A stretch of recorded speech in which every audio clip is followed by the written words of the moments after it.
This is a Danger Entertainment podcast. DangerEntertainment.net. Danger Entertainment Podcast Network.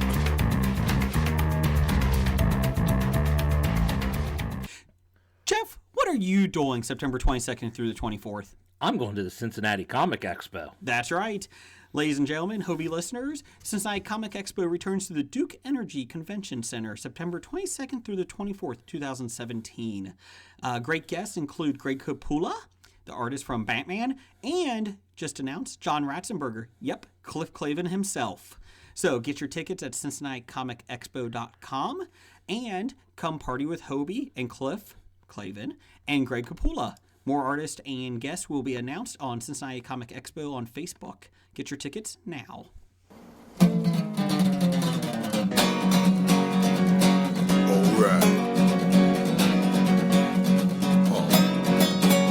It's about comic books and movies. Growing up with Rokusuki. Superman before Zack Snyder ruined him. Man, that sucked. Michael Keaton was the best Batman, while Christian Bale was just deadpan. No one remembers the other ones. Princess Leia in bikinis and Transformer Lamborghinis. Please don't let Shia LaBeouf ever act again. Please, God, no. Remembering tales from the crypt, back when Michael Bay wrote good scripts. He wrote scripts. All right here is no mystery, cause it's the history of bad. It's bad. It's the history of bad. So bad. It's the history of bad ideas. It's the history of bad. It's bad. It's the history of bad. So bad. It's the history of bad ideas. Podcast. Welcome to the History of Bad Ideas, episode number 169. I'm Jason. I'm Jeff. Blake. And with us this week is the Love Doctor, Dr. Bednar. It's good to be back. Ooh. Okay, I'm now officially creeped out. Good news is we're officially on with mood lighting here, so it's kind of nice.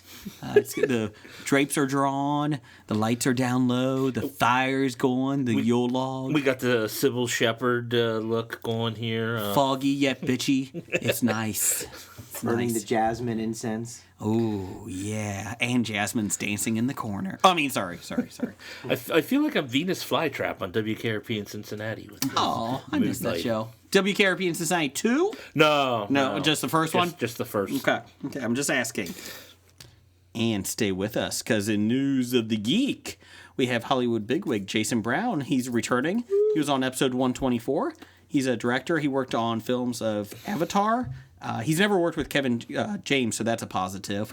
But he's going to join us. He's got a couple of new shows that he's worked on. Mm-hmm. And Imaginary Friends is in the Houston Comedy Film Festival, so we'll have him in the News of the Geek segment.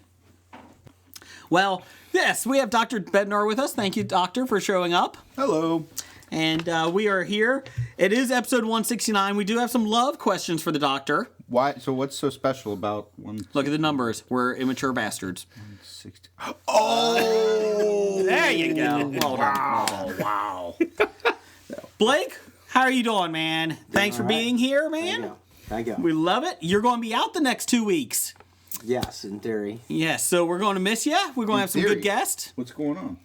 Are you okay, Blake? No, yeah, I'm going to exotic Columbus, Ohio for 2 weeks. Ooh, vacation destination. No. Oh. Work.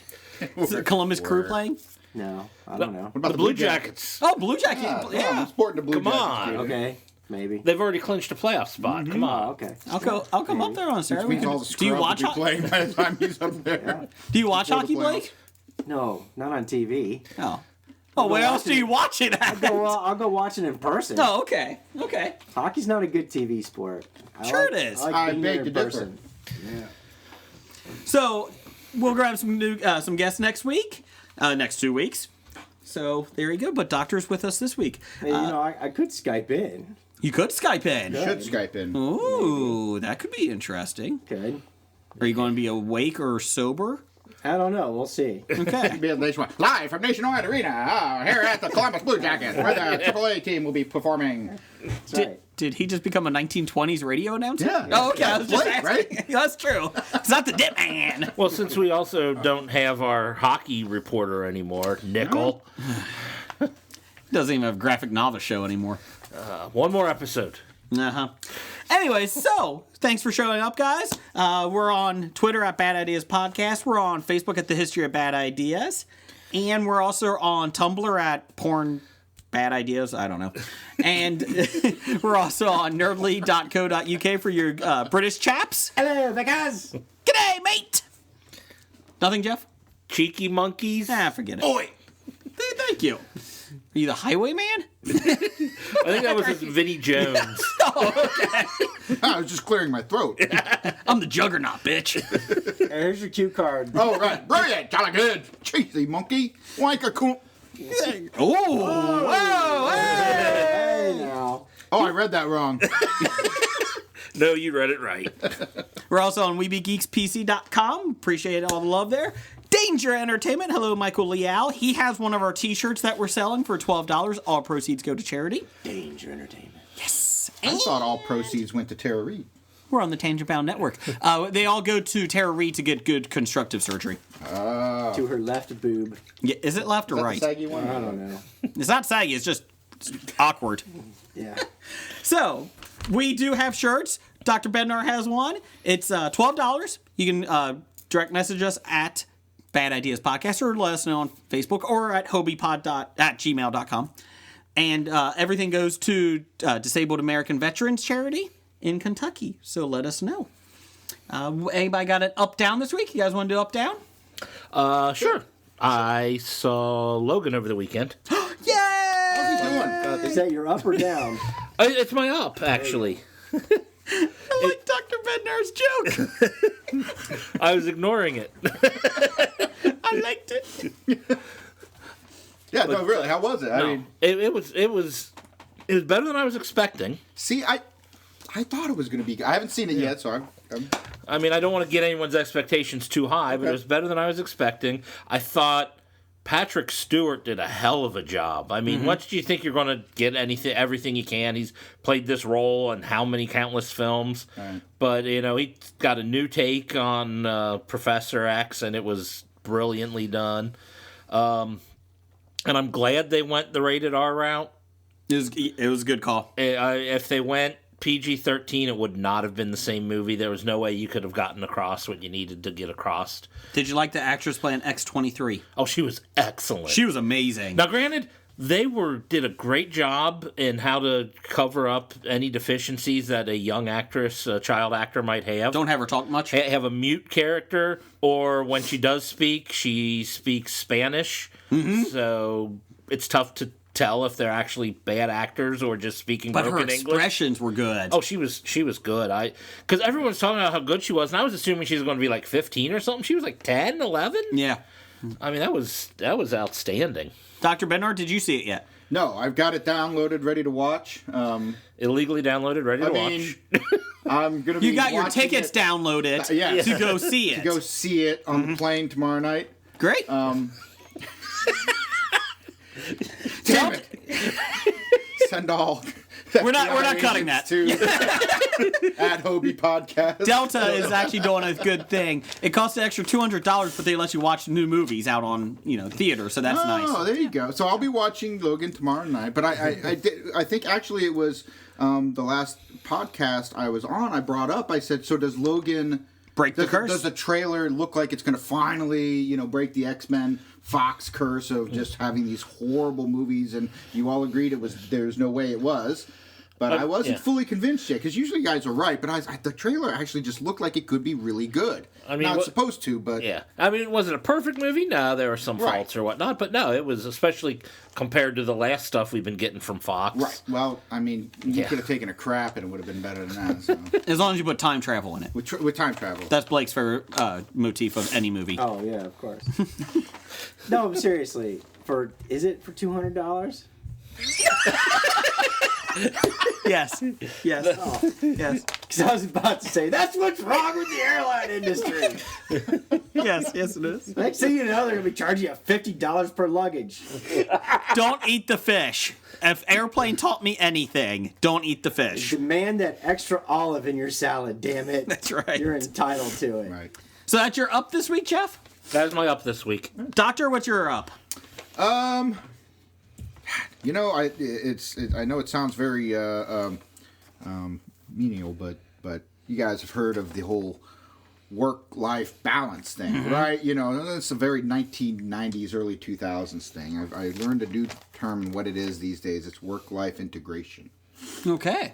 So I think it was last week Blake was talking about, you know, over in Europe they work 35 to 38 hours a week or whatever, Yes. and you know, here we are just constantly, you know, everything's open on Sundays. We're 24/7. We're constantly going. It's all technology, and we're plugged into everything, and so you know, work-life balance doesn't exist anymore. It's an old adage that just isn't there anymore. It's all about work-life integration, and this is something, you know, Blake brought up last week with working a lot of hours in this country, and we're constantly plugged in. We're constantly just always, you know, at it.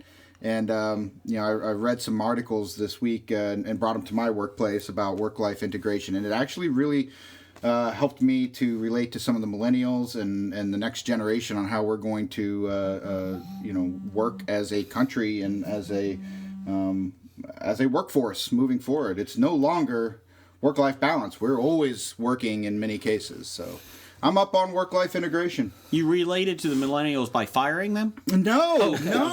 That's the whole point, is that, hey, you know, you want to work 40 hours and you want to work Monday, Tuesday, Wednesday, Thursday, and have Friday off?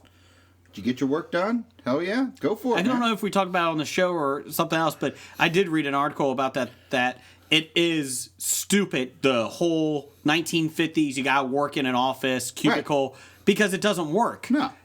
They said after 2 o'clock, nobody works usually. Or, you know, the drop-off, because you're exhausted from the whole day. You're actually getting maybe 6 hours work of quality Correct. done.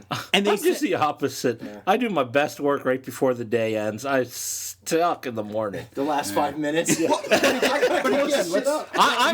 here's a great... I'm a deadline-driven guy. Here's a great example, though. Here's Jeff, who says, I do my best work at this time. Well, honestly, if you work better between the hours of 2 and 4, but you don't do shit between 9 and 11... Come in at noon, dude. I don't give a shit. Get your work done. And that's the problem, that they don't realize that because it's the old version. Right. Everybody, you got to be 8 to 5. You know, It's old paradigms. I work with a lot of folks, you know, the millennials, that working in an IT company, and these guys come in and do work on weekends. They come in, they do work at night. It doesn't, you know, bother them. And so, what do we do during the day? We let them. I mean, they can determine their own. Now, granted, it's a little bit different being, you know, in an IT company, but I think a lot of companies are going this way. And Well, the problem is, though, that if you don't trust your employees to work from home, then why are you hiring them? That is an issue. If you don't trust your employees to do their job, you can find what you know that they're not doing their job. You can let them go. Yeah. But you know, there's no way to hide it now with a computer. Every work is on computers. Yeah. So it's not like it's going to be, oh, well, is Bob really doing his job? Yeah, you know if he's doing his job. It doesn't matter. Yeah, that's true. There are a lot of jobs and professions out there that lend it to working. They call it alternate work site. yeah, That you can do alternate work site, whether it be from, you know, Starbucks 8 hours a day or your home basement, and where you have the correct technology and stuff. Now, some major IT companies in the past have tried it, like Yahoo and etc., and they weren't comfortable with it, and they didn't feel like it worked. It's not because the program didn't work or it wasn't accessible to do it, is that they didn't manage it properly, because they're still stuck in the old management paradigms in which, you know, if I can't see you at your desk doing work, I can't trust you to do work. And if you're managing your company that way, there's an obvious flaw to that concept. So if people are worried that you're not doing your work at home, did you walk around your office? Because everybody's on Facebook after a certain time. Honestly, I am more productive when I am working from home, because there's actually less distractions from cubicle mates and work conversations, you know, that go on. You know, you get stuck in the scuttlebutt at the you know, at the water fountain, you know, and you know. It does take away, and there are times when I can just focus and I can crack a lot of stuff out in an 8-9 hour period than I can't do in a cubicle at work. I feel like in those 9 hours I work from home, when I do work from home, I actually work all 9 hours easier than anything. Sorry, as I was pounding on the table. Apologize for that. But it is true. I mean, and I don't understand. Eventually it's going to get there. It's not my generation that's going to get it, though. That's unfortunate. Well, think about it. It's our generation that bred the next generation that's bringing this to to the forefront. You know, this is the whole work-life integration thing is a real thing now. So he's got to kick that old generation out of the way. Yeah, we got to get rid of the baby boomers. Jeff, you're out, dude. Get the baby come on! Get the Blake's baby older than boomers me. out. Blake looks healthier. Well, that's true. I'm still a Gen Xer, man. Yeah, you know, I was a latchkey kid. I remember both parents working and coming home myself and etc. Yep. You know, and in part, you know, we're in that demanding of the balance. You know, because we've seen where our parents have done, you know, in the past and etc. with the 60, 70-hour work weeks, both parents not at home and your latchkey kid letting yourself in the house. You know, so I mean, this is the way of the future. If you don't have the abilities to do this, you know, you're eventually going to fall down by the wayside. And to just to kind of finalize, I would say, you know, I think people when you try to look at it as I've got to have this work-life balance, you know, I've got to have this balance of what I'm doing at home and what I'm doing. It's just if you realize that you're integrating it in, and everybody in the family understands that it's integrated, and everybody just works that way. You're going to be a lot happier with how all of that's going to, you know, how all of that is working and baking into your life. You're not stressed out if you're going to be able to get off work on time to go see your son play Exactly. Can I go to the doctor without going and knock on my boss's door and say, I got to go to the doctor. Is that okay, boss? I figured out a way to do that. I figured out a way. You just throw up in their office. And then you go, I got to go. I got to go. Jason keeps a bottle of Epicac syrup in his drawer just in case for those times when he's not sure if the boss is going to be okay with Let's hope his boss isn't listening to this episode. My up this week is I've actually, to piggyback off the toilet, to piggyback off the technology. the toilet humor. The technology is I've actually put my phone away a lot of the times at night. And it's usually up in my bed, in our bedroom, charging. And I just don't even look at it after usually 6 o'clock to about 8:30, 9 o'clock. Once my wife falls asleep, then I turn it back on. Which she falls asleep by 9. So at 9:15. But I've actually Clash of Clans during that time. I don't play that. I play The Simpsons tapped out. And I know. But I've started to do that the last week or two, and it's like it's so much nicer. I don't have to look at the screen. Because it's just one of those things. And that's how you're integrating your life into your personal or work or your technology or whatever, allowing it to happen. So that's my up this week. Good for you. I did that the other day. Last week, I left my phone at work one night, and I thought I don't need it. I went about my business. I was out that evening, and I was talking to a friend of mine, and it's like, oh well, I'll check my phone tomorrow because it's at work, and she's like, what? How can you not have your phone with you at all times? That's right. And then 5 minutes later, he made a beeline straight back to work. Nope. Got there. You can get Pornhub on a lot of devices. He actually went into the woods and found the porn magazines that way. Good thing I buried these here. There. These kids today don't know how to find good porn. Oh, 1970s. Hello again. That's right. Bic razors weren't invented. Raquel Welch. Ooh. Oh, Mary Lincoln. She was in a lot of porn. Yeah. Mary Todd Lincoln. They said she was insane, but that was just to cover it up. I thought you were talking about Abe Lincoln's sister. Wow. Okay. No, his wife. Everybody loves those stovetop hat porns. Yep. All right. What's your up this week? I don't know how to top that. Come on, Hobie. No, Not actually, literally. You know what? One of my ups this week is the KFC kernels. Now The new one? Yeah, the gold KFC. That's Billy Zane. Billy Zane. You know that's Billy Zane? Yes. You mean the Phantom himself? The Phantom himself. Slam Evil? Slam Evil, that's what it was. I like what was the best lines. Will it make you rich? I don't know. You remember when Billy Zane was going to be the next big thing? No. Oh, yeah. Yeah, I remember. Oh, yeah. Remember when Scott Speedman was going to be the next big thing? Racing? He was in Titanic. Oh, wait. Scott Speedman?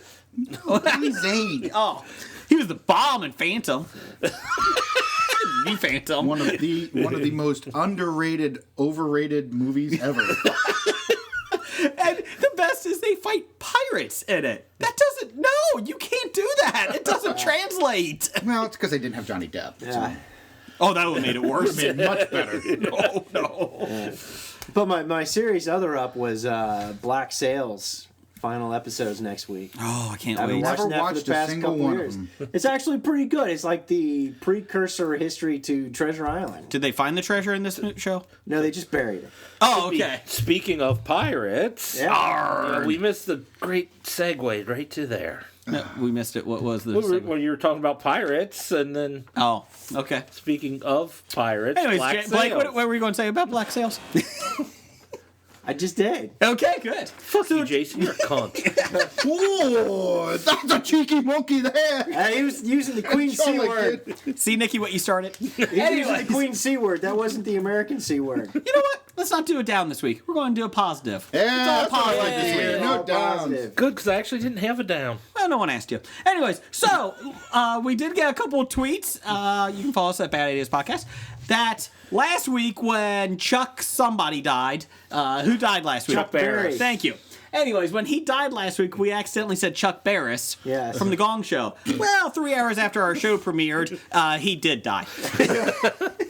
So now people are asking us, could you put It's the HOBI curse. Oh, could you wow. put some people out there to help us? Well, it hasn't No, worked we on can't. Kevin We James can't do yet, so I feel like cholesterol is going to do his job. Do his job. It'll be fine. Oh yeah, Kevin, have another Philly cheesesteak. Anyway, so We created our own X file. yes, we do apologize to Chuck Barris's family. So we apologize for that. Chuck Barris, The Gong Show, died. He's CIA agent. Everything else. That's right. So anyone else? So I've been listening to some music in the car. I know it's kind of a weird thing to do. New but music or old music? I don't know. I don't know music well. 21 Pilots, the Yeah. band, is on every fucking hour. They're Are they it right now. Yeah, are they the new version of Coldplay? Because they fucking annoy me. Wow, Ohio's own 21 Pilots. Where are and they you're from? dissing them. Columbus. Oh, So are they? They were the best part of the movie last year. What movie? Suicide Squad. Okay, I didn't know that. Yeah, I don't they know did. music, so Yeah, I don't they know. did that. But I feel like I can't stand Coldplay, and I fucking hope that they fall into the Nickelback curse eventually. That everybody's like, why are we listening to them? 21 Pilots or Coldplay? Both. So now I'm hoping 21 Pilots goes to that. and so much for getting them on the show. I thought we weren't going to have any downs this week. Yeah, no kidding. It was man, just no. a question. Do Just you had think to they're talk about it? Yeah. Do you think they're going to be Coldplay? I don't even know if I've even heard any of their songs. You've heard some, yeah, I guarantee you, once you listen to them. Yeah, I don't think so. No. For one, I don't think they'll get as Popular? because Coldplay built up over many years, and they're like international. They're Yeah, they've sold a Global. lot of souls. I mean, Global. Coldplay got so good that the lead singer got to marry a Hollywood star. Tara Reid? Not Tara Reid. Who? Jason C. Brown. Oh wait, Oh, what? no, wait. Gwyneth Paltrow married the lead singer of Coldplay. Oh, God, yeah. Chris Martin. Chris Martin. No. Yeah. Well, Remember I do like they had Chris children Martin named because they Apple and uncoupled. Such great writing information on his hands. I mean, He uncoupled. Although, honestly, I will have to say the Coldplay, Chris Martin doing the Game of Thrones, the musical skit, is hilarious. If you Okay. haven't Yes, seen it it, is. look it up on YouTube. Was it on a show or was it just something? It was for like the Red Letter or the Red Yeah, Nose comedy thing or whatever about 2 it's years ago. really good. Oh, it was hilarious. I was just wondering that. I kept hearing 21 Pilots. I'm like, ugh, I have no desire. Anyone see the Justice League trailer? Yes, Not as good as 21 Pilots. that was gonna be my down. Oh, well, we're not doing downs. No, but what the fuck with Aquaman? At what point was he in the water? At any point during the fucking trailer? he was standing I'm there dead when serious. the wave came. He's flying, he's driving, he's floating, he's on the ground in the background with his fucking spear, he's talking to people, like, just out there. He's at a bar. Yeah. At no point is this dude in the water. Because they know he's useless otherwise. But you Then know, why have him? you know, Aquaman doesn't have to be in the water. Because he got Momoa. That's just part of his powers. He's got superhuman strength. He's got the ability to communicate with Aqua Life. He loves bestiality. He probably does, but I don't know that for a fact. Oh, seahorse. His It would weakness make is a the big beer difference. 6-pack Okay. plastic rings. If it was like pouring down rain, which actually it's a Zack Snyder movie, so it constantly looks like it's pouring down rain. But And at night. But yeah, it's at night and it's pouring down rain all the time. So maybe I can understand that. So he's still getting wet, So his fins, he's still able to breathe and gills and fins. He's half human. He can breathe on land. He doesn't need water. Yeah, let's not get ridiculous here, okay? He Come was on raised now. as a human. Don't you know this stuff? I was your most steadfast supporter of Aquaman until that trailer came out, Jeff. Hey, Blake. Well, that's not a good trailer, so I'm not going to support the When he's trailer. walking down the street, But and Aquaman there's was the coolest part of the trailer. Cyborg. if he's walking down the street and there's like a puddle, does he have to stop and splash himself in the face a couple Or times? flap around in it a little bit. He parts it. So, here we go, Blake. Warner Brothers. So, let's see. We're making Justice League with Aquaman. What's his powers? Is he in the water a lot? No. We're going to have him drive around and fly around. Yeah, let's not make him in water. That's dumb. Why would we make him? So, Aquaman. Hey, think of production costs. We can't film underwater. Yeah. Well, wait a minute. Can we call Disney? They did it with Finding Dory. Can we do it with them? Let's I don't go know. find an Olympic-sized pool and swim in it. Can we get that Phelps guy? Can he be it? Can he be Aquaman? I got the pool they filmed Nirvana's cover shot in the album. How about the kid? Can he from Nirvana album? Can he be it now? He's old enough, right? No, The Graduate. Yeah, the pool from The Graduate. I think that's available still. So you want Dustin Hoffman as Aquaman? And the scuba gear. Okay, Yeah, okay. yeah. Dustin Hoffman as Aquaman. I like it. We gotta put the word plastics in there somewhere. Yeah, Okay. plastics. Yeah. Plastics. Could It's the future of underwater Aquaman. so we got Batman. Does he have to wear a bat suit? Like, could it be something no, else? he's got a bat scuba gear. Okay, I like it. Bat scuba gear. I thought the problem. So this whole thing's going to take place in an Olympic pool. Yeah. Well, actually, it's a 12-foot pool. Okay. Above ground, right? It's 8 feet deep. 8 feet deep. 8 feet deep. Okay. Yeah. The problem is Dustin Hoffman doesn't know how to swim anymore. Can he get one of those tubes around his waist? I think that could work. I've seen James Bond. They got a little mouth thing. Okay. Yeah, I okay. would use that. How about Halle Berry then being in it? If you're talking James Bond, could she be Wonder Woman? As long as she's in the bikini. With the knife. You know, it only cost I think we can get her to walk out of the pool, get that shot. it only cost $1 million per boot for her to show it. And this is a kids movie, and everybody loves breastfeeding. We need tuna placements. We need chicken of the sea. We need to stick some cans in that film. I think that would be a good idea. Jason Momoa will be sitting there and he'll be eating some chicken of the sea tuna. Yeah, because he's not Aquaman. Listen, You know what? no. You could make Jason Momoa Aqualad. Dustin Hoffman's boy. I know. We'll get the calamari aliens from The Arrival. Ooh, Yeah. ooh. Nobody's using those. They're in the closet. Okay. We're going to need a robot. How about to play Cyborg? He can translate the circles. He can translate the circles. The guy that plays C-3PO, is he available? Anthony Daniels? I think so. I think All right, so. Get him. Oh, how about Warwick Davis instead? No, we don't need a small robot. Okay. Oh, hold on. Do we got a small R2? What about that dog from Justice League? Oh! What about Gleek? Can we put Warwick in a Gleek costume outfit? I think we could Except he's like cyborg Gleek. I like it. I like it. Yeah. Let's see here. And could he have a round bottom like 8-Ball or whatever from the We'll Star call Wars him, movie? We'll call him Weeble. Okay. Weeble. Okay. He doesn't fall down though. He just wobbles. He just wobbles. He doesn't fall down. A Weeble wobble Warwick. And then we could have Imagine. then we could have a spinoff. Then we can get Kenner to produce those toys. Yeah. I don't think Keller's around anymore, sir. Damn. All right, scratch all that. Okay. Well, that was Back good. to square one. Yeah, let's go. All right, Aquaman tuna. Write it down, kid. Justice League, the tuna years. So that was our thoughts on Justice League trailer. Let's see here. Wow. We had a Twitter poll of the week. Pull of the week. After Beauty. I get that Torch Boy too. It wouldn't be the same without Torch Boy. you know that Star Wars guy that catches on fire and flies Can we around. get Michael Jordan, the basketball player? Yeah, that guy. Yeah, okay, we'll get him. Do Whoa, He's we'll Torch integrate Boy. a lightsaber in there. We'll tie Star Wars in. Yeah. How about a didgeridoo? Yeah. Let's do that. All right. Sorry. After Beauty and the Beast killed the box office for every single week it's been out, what live-action Disney film are you most looking forward to? Now, I apologize. None. There's a lot of complaints that we didn't put that many out there. I can't help Twitter. They only do 4 people. I'm sorry. There's 18. Still, yet you chose these 4. Yeah, you're subject to Jason's selection. These are the next 4 coming out. Kind of like the Game of Thrones characters from last week. These had to correct. These are the next 4 that come out. Next to Mulan. Mulan, I forgot about. Oh, that's the one I'm most looking forward to. No. We'll change it to Milan. No. Wins. So we have The Lion King, Little Mermaid, Dumbo, and Aladdin. So you can vote at Bad Ideas Podcast. Here it was. Do Aladdin without Robin Williams. No, I think they're just going to keep him up, prop him up there. All right. Or, they can CGI him. Really, they just need to use his dialogue that he already recorded. Jasmine's going to be Carrie Fisher CGI, so it's fine. Anyways, it's going to be an all dead cast. Let's see here. Chuck Barris is Aladdin. Yeah. Moving on. In last place, and America has renewed my faith a little bit here. 0% want to see Dumbo, the live action with Will Smith. And I'm not kidding. Who is Will Smith being? I don't know, but he's in it. Big African That is actually happening? Yes.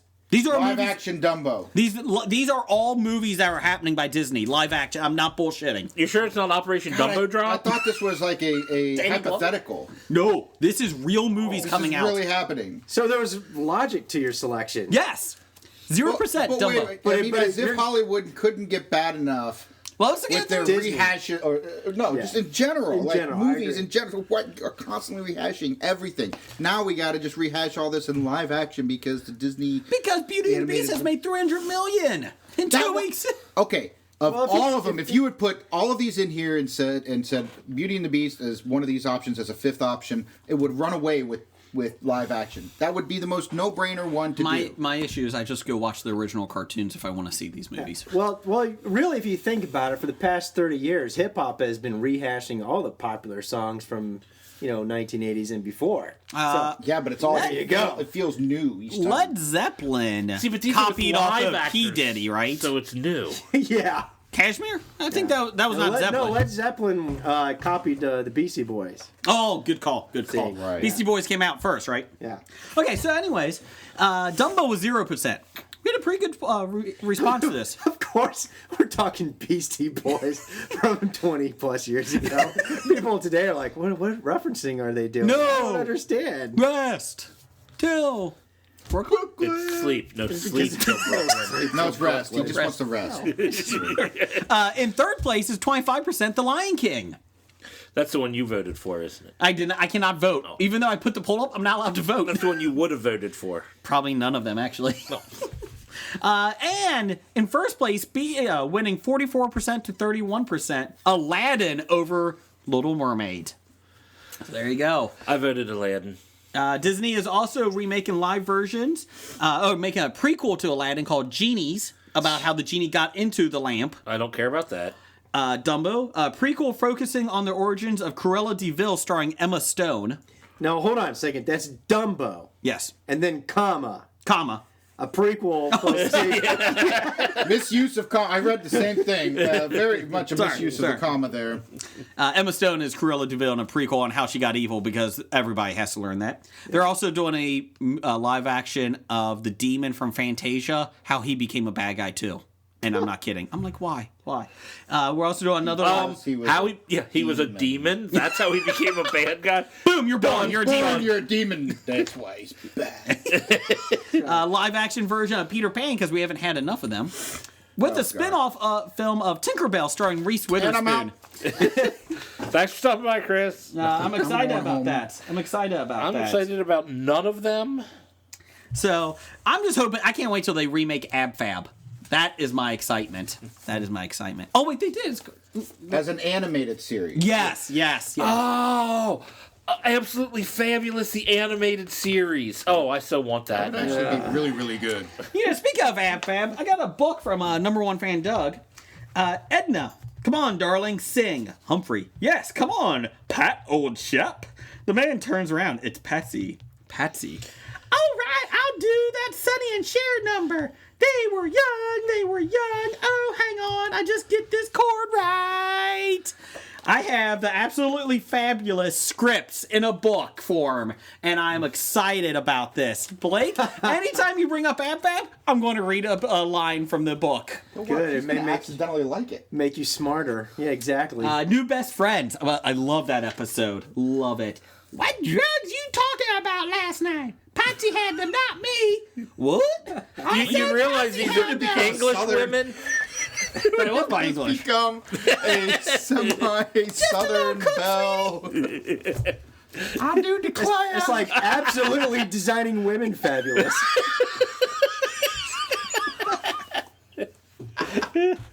Starring Paula Deen. That's every character. Oh, excuse me. Lord. So we appreciate that from number one fan Doug. Yeah. He got that just for me. And he told me he got it just so I could do a British accent for everything just to help you out. Yeah, and we heard what that sounded like. I just wanted to watch it with Ben. Let's do some listener feedback.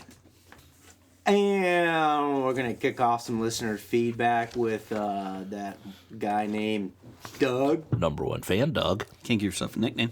Unless you're a doctor. How many times did he vote in your Beauty and the Beast poll at Disney? I think he has 18 Twitter accounts. I thought so that that's why. he was the only one who voted. Disney fan Doug 1. He hates Disney, Dumbo, right? Disney fan Doug 2. Disney fan Doug 3. Yeah. Mortgage my house 7 times Doug fan.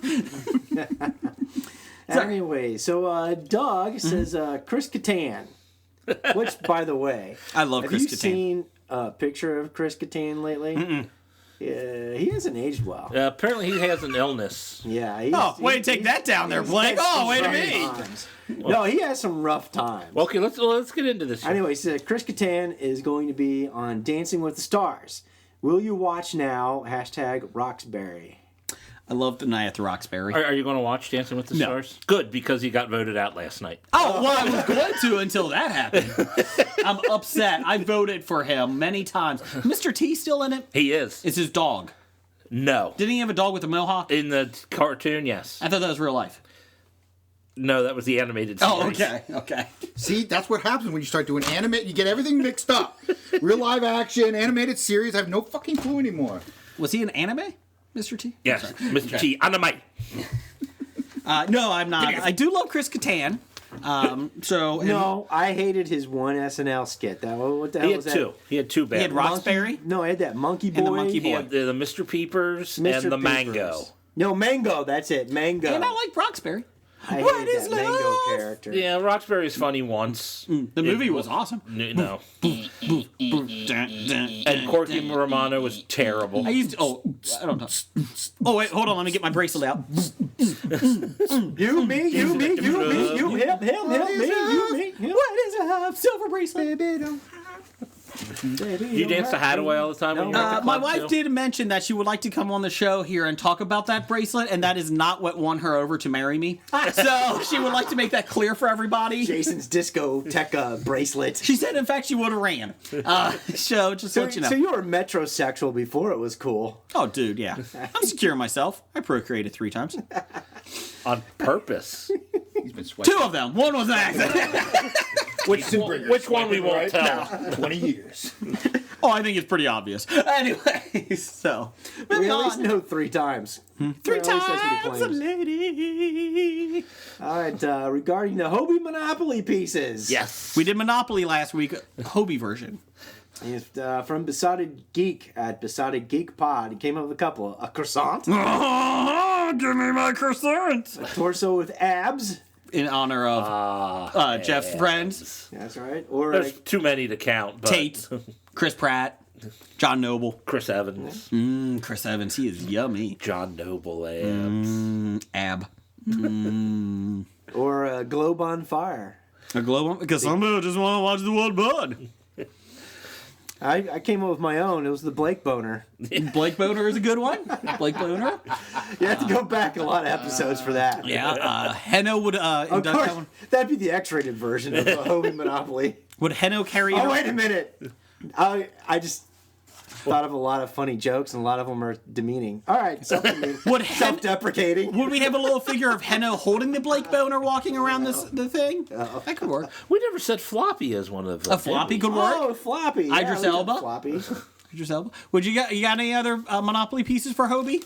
How you covered the main ones there? I can't fathom there being. We could have a guitar for Dr. Bednar. Yeah, but that's so. I mean, it's yeah. I don't know. It would not Too get Hobie specific. It wouldn't get past the first round on the voting from the fans. I'll be honest. Henno's guitar probably would because it's a lot better. But I mean, maybe a Tara Reid chest with a breast kind of leaning off the side. just one side boob. One awkward side boob. A side boob. One side boob. You know what? A 6-ring thing around Aquaman. How about that? true. You can That's do that. true. We could do that as Well, it would be actually that'd be perfect. Just Aquaman in general out of the water the entire time on the Monopoly board. Dead. Just dead. Like he's dead. Dried out. Dried out. You poke him with a stick. Well, you could probably have Henno with a gold record because he makes gold records. He is a true musician. Okay. You know, we could have the Monopoly version with... He's trying to get a rise, Chris. He's trying to get a rise. A lot of people have gotten gold records.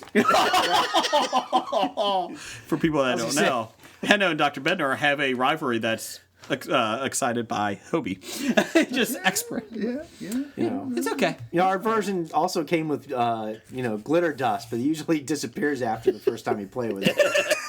In honor of Open Neil. the box. And done. Glitter bomb. Yeah. But hey, speaking of Henno, yeah, he went on like a podcast tour here east of the Mississippi. He did. It didn't stop by Cincinnati. He said he was only in Toledo for one day and Pittsburgh for one day, and then he flew down to see his relatives in Georgia. So he did apologize. That's not a tour. That's like a death march. Well, you would think. Toledo to Pittsburgh?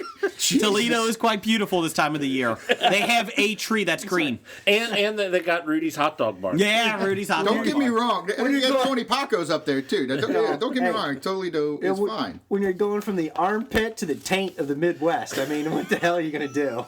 He didn't go to Detroit.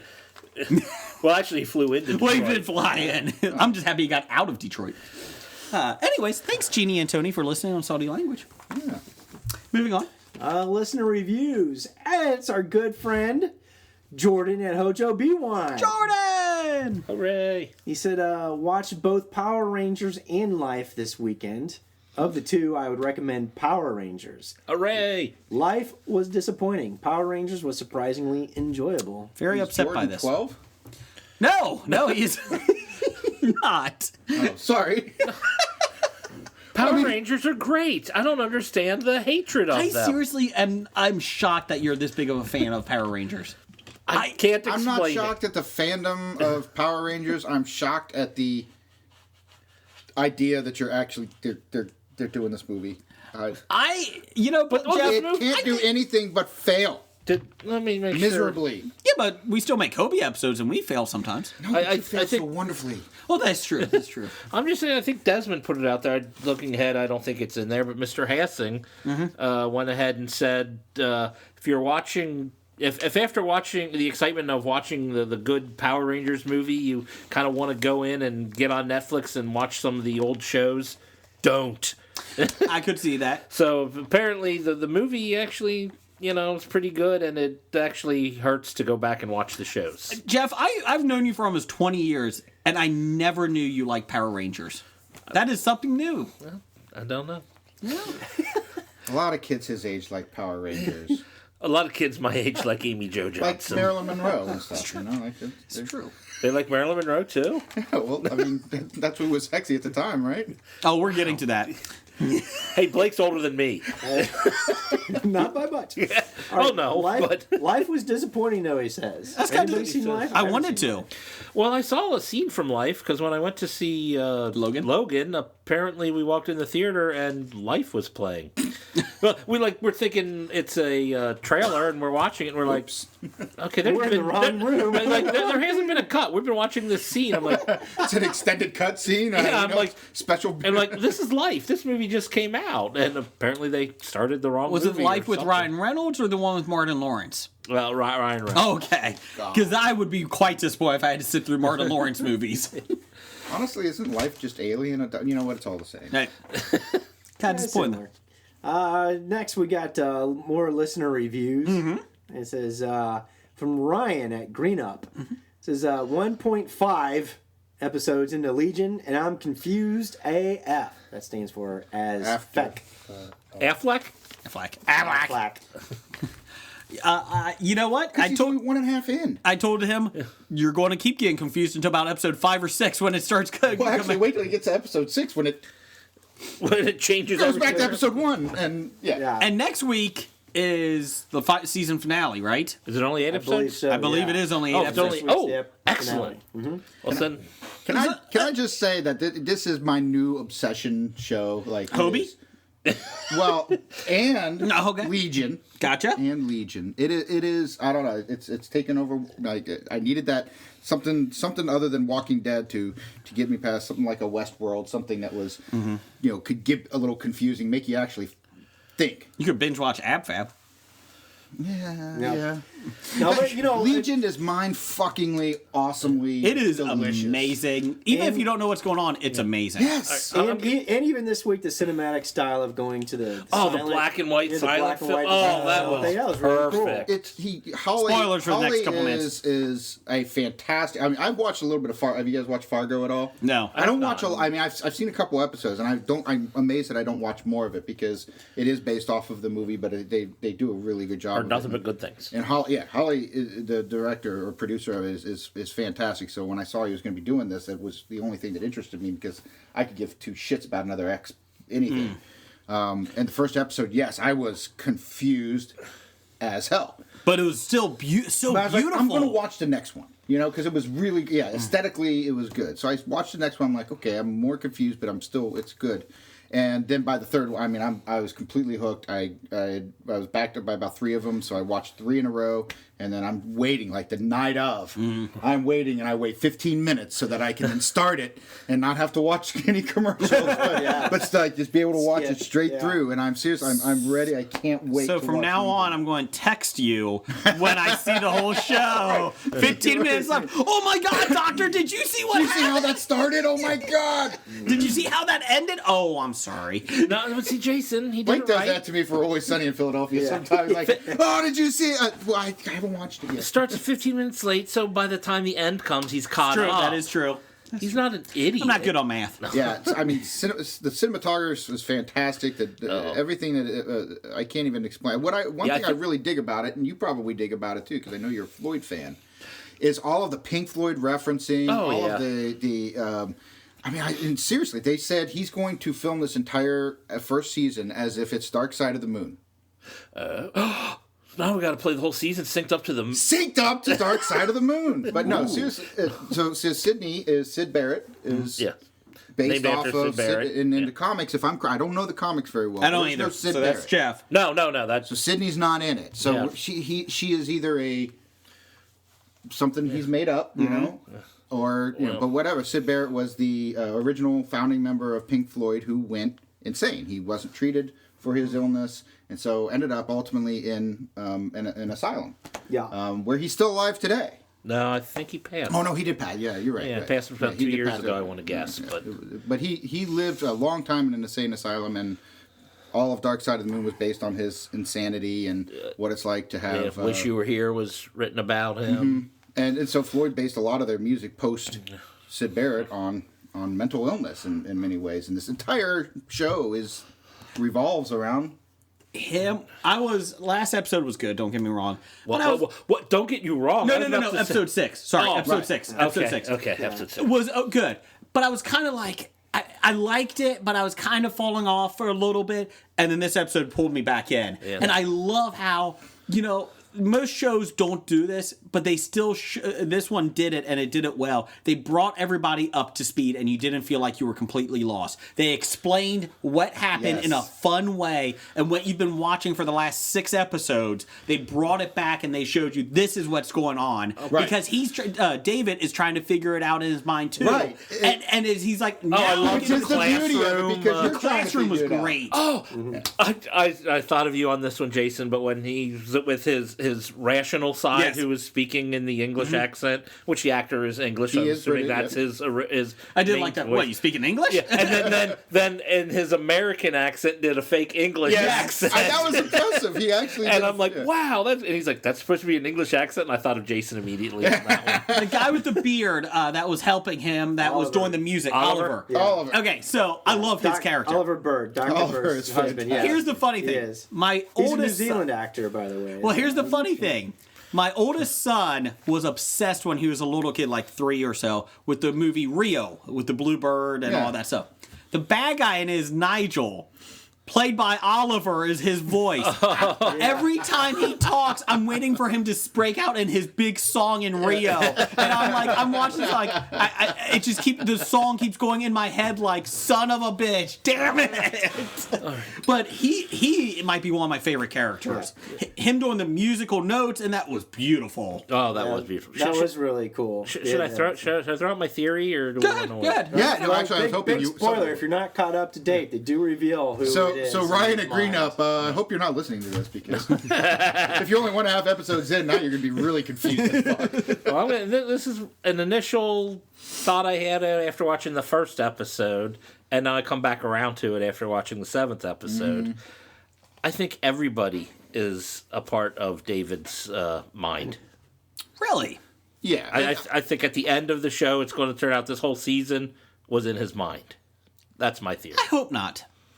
I hope there's a team that's helping him. I think there might be something like his sister. Obviously, I think is probably real or something, and there might be other people, but he probably brought them into his psyche or a version of them into his psyche. I hope not. I really don't. I really want him to have a team next season. right. And I don't know where you go for next season. Do you still put him in his mind, or is he really breaking through and figuring stuff out? Who knows? Yeah. Well, you can see how it's almost Inception like, where the one I can't remember the character's name. The characters, all their guy names confuse who me. can build the world. Yeah. So he can build the world, and teamed up with the right people, they can form a team, and you can see how that could work going down the road in future seasons. You could even have them go into other mutants that are struggling with the similar type things and go into their brains or their memories and help them with that. I think that could be interesting, because then you could do different scenarios, and it's still a trippy version of it, but you're not focused just on David anymore. Right. He can go into the other people and right. help other mutants. Yes. I just thought that was an idea. Well, and then of course you're gonna. Professor X is going to. That's probably where we're going to end the season. Is where he realizes. I don't think you see him. I don't think you're going to see him this season. Well, We saw the wheelchair. Chalk version. Version. You saw the wheelchair. You saw the chalk version. So he's seeing it in there. But so who is the mom was supposed to be? Do we know who the mom's supposed to be? Do we know the mom? Professor X is illegitimate son. Yeah, in the comic books, it's Gabrielle Haller, who was a Was she a mutant? no, but she was. They met after World War II, I suppose, when in Israel in a hospital or something, and Charles helped her. Get better or whatnot. He helped her. Yeah. Somebody had a Blake boner. So when everything worked well. But like Charles and Magneto were like friends at that time, and they were working at the hospital, and the three of them became good friends, and then I don't know. Apparently, they fell apart. Let me guess. Magneto turned bad, then became good, and then turned bad, and then good, turned bad, and then good. good guy at the very end of the episode. What is that? And then the next episode, he turned bad again, and That's then right. turned good at the very end. I did like David being stuck in the box at the bottom of the mind. Yeah. That was awesome. When he cornered him, when Lenny or The can demon, can whatever, say yeah. the name. Go ahead. Go ahead. Farouk, Well, the Shadow King. Yeah. Well, she Amal by the way, Farouk. the girl who plays Lemmy, she's fantastic. Oh yeah, She's Aubrey Plaza. the best Yeah, Audrey. actress. I mean, she's the best character in Yeah. the entire show. So she's going to. She's she got to is continue awesome. on. Yeah, I mean, she's going to continue on. And stop turning her back into the Shadow King. That fat thing. Oh my god, that's creepy. That's creepy. It's creepy as hell, dude. Or when he's awesome. baby Adolf Hitler with a giant head. Oh, that's scary. Stop it. Stop it. Little the angry boy. Inception meets He's little Adolf is what I think of him. You know, It's a great good show. X-Men. Yeah, it is. But I digress. I want to go back, and I'm probably never going to have time, but I want to go back after the whole season and watch all the episodes again and start finding the clues together. Right. Yeah, I probably shouldn't have been erasing them from my DVD. I I did too. But it'll come out on next How to Friday. make- Saved them, Yeah. and like you said, it did help going from 5 to 6 again, watching them back to back. It helps a lot. Well, I stopped on 5, and then 6 opens with the same as 1, And if but it's Yeah. different. I missed like an entire week, and I'd been caught. I was like, wait a minute, am I on 1? Come on, Yeah. this is exactly what the show is like. What is it doing? my favorite scene all year is the silent movie Yes. cards Yeah. this past week. Yep. That was, I love that. It was brilliantly The silent, done. when Yeah, they were all pretty cool. silent, couldn't talk a couple episodes When they ago. entered the house. Yeah, that was fun. awesome. That was awesome too. But Yeah. they're just doing so many neat little things to it. And it's to keep you on the edge and just not sure what you're seeing and what you're watching. At any moment, you could see something entirely different. And that's my thing is I think a second season you can't keep going into David's brain. I think you have to do something else. And if you still want to do Agreed. trippy stuff, Yeah. that's fine. That's what I was saying. Get a team, go into somebody else's memories or something and fix that. But Yep. That's right. Okay. And we need it's very integral to the story. We need more Sid's buttocks. Yeah. Oh yes, some Rachel Keller, but is always pretty good. So I hope that answers Ryan's question. yes, okay, moving on. Where are we? I lost my Rachel place. Keller's We're up to Make sure you get to Rachel Keller's butt, Ryan. Keller's Just get to there. I also think it's congratulations, episode Ryan, 5, right? on your change. On your promotion and everything else. So congratulations. The way on your change, like he reached that time of his life when things change. I figured that was Jordan. Nikki, we're on. Oh, we're on Nikki. Here it is. It says, we need to find a quote with the Queen's C word in it for Jason to butcher, then he won't stop saying it. I found one. Did you? Oh, Yes. But Jeff's technology, even though he's our sound guy, is going to take 35 minutes to get to it. So I will just say it now. I love a cheeky cunt. What? Does that work? That work? I do declare. I got a joke too. What the hell is that? It's a lion and a monkey. That isn't what I wanted. try that one. That went to lion the and wrong. Well, anyways, moving on. What's the Tez got? No, here we go. You're a cunt now. You've always been a cunt. And the only thing that's going to change is you're going to become an even bigger cunt. Maybe have some more cunt kids. You're welcome. That was my impression. What movie was that? That was from In Bruges. I was reading the script from In Bruges. Very good Did you movie, like by the it? way. You like my impression there, Blake? Awesome. Go ahead, Blake. Keep going. All right, from Desmond Hassing. Yes. Otherwise known as D. Hassing. Also known as I've gotten every theater degree known to man. That's right. It says, yes, Jason, Supernatural is good. It's like Nickel's life if Nickel was American. And cool. Look at that. All right. Jeff was talking about if he wanted to see Supernatural a couple weeks ago. I've heard nothing but good things about it. You mean the show that's been on for 48 years? and Yes, it's still- got renewed again. The thing holding the CW together. Because Arrow isn't. And the Flash is even kind of struggling sometimes. I kind of stopped watching all of them. I'm 8 episodes behind on Arrow. I'm going to keep watching eventually. November behind on all of them. The Flash is good, but again, oh look, another speedster. Oh good. But- this guy's in charge of the Speed Force. And another. Are you caught up on Flash? Yeah, 1 episode behind. I've not seen the musical one I was yet. going to ask. I haven't. I've seen heard it nothing but either. good things about it. I heard Supergirl's there's- in it. I heard there was a song about the Super Friends in it. Anytime Melissa Benoist. Oh, anytime she graces my TV, yeah, she's in Supergirl. That's not happening. But anytime she's in any other show, I'll watch. So you watched her run on Glee then, huh? What else we got? And All moving right, on. from Jeannie. Lady Space. First Lady of Space Violence. She said, you guys last week asked for listeners to send a picture of you wearing a t-shirt, but leave out your face. That's a tick pick, guys. So last week we said if you bought a HOBI shirt, take a picture, don't put your face in, and send it to us. No, I think we were trying to say you don't have to put your face if you don't want The to. shirt is optional. Michael Liao did send us a tit pic this week, and we appreciated that. He did buy a shirt, him and his wife, and we appreciated that. And but yes, so send it in, and we'll put you in for a running of an IOU or something. I meant to like blur out your face so you couldn't identify you. I didn't specifically mean to tit pics. But hey, we'll take those too. We're gonna have a lot. HOBI gone wild. We're gonna have a lot of man boob pics. Just saying, you're going to get the wrong Can't wait tips. for Neil's tit.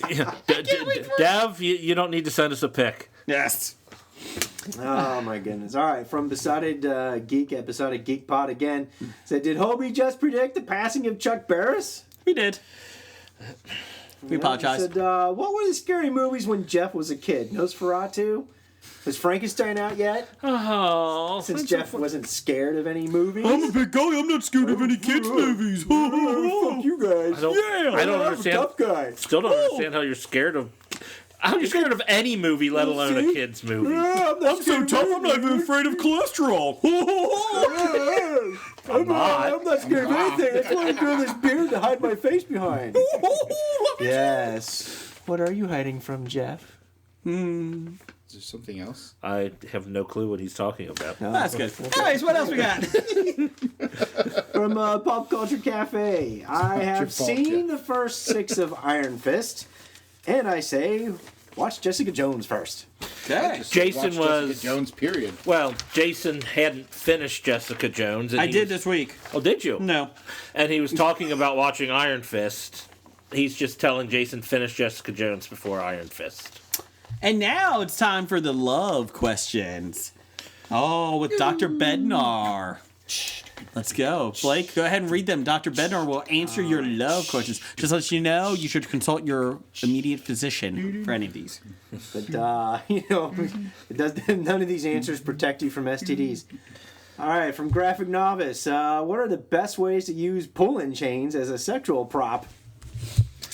Actually, this He is did- a fantastic question. I get this regularly. Time out. Nickel did ask if it was for anal sex. I did not put that on there because the intern felt dirty putting that on there. So there you go. No, and it's okay to bring that up. I mean, if you can't be open about it, then Okay. you can't, So please tell us, what do you use for pulling chains? The best thing for pulling chains is pull them up. Oh, Pull them? What are them? The chains. Oh, okay. they meant scrotum. Just go up, Oh! We're not on video. down. Oh, okay, there you go. Thank you. Okay. Next. All right, next one was from Randall Holt. He says, I normally send my love questions to another podcast. Would this be considered cheating? No, I say spread the love. John Lennon was the one who said, all we need is love. Yeah, but now he's dead, so that didn't work out for him. Well, it's not his fault. Somebody shot him. Did somebody shoot him? I think that's still under debate. Yeah. That is most definitely not under debate. I think it might be under debate. I think he just died because he got tired of looking at Yoko's paintings. I thought you were about to say Yoko's penis. She was definitely pulling chains on him. No, I say you always ask all your love questions to every podcast. Spread the love. And if you can't be with the one you love the one you're with. That's right.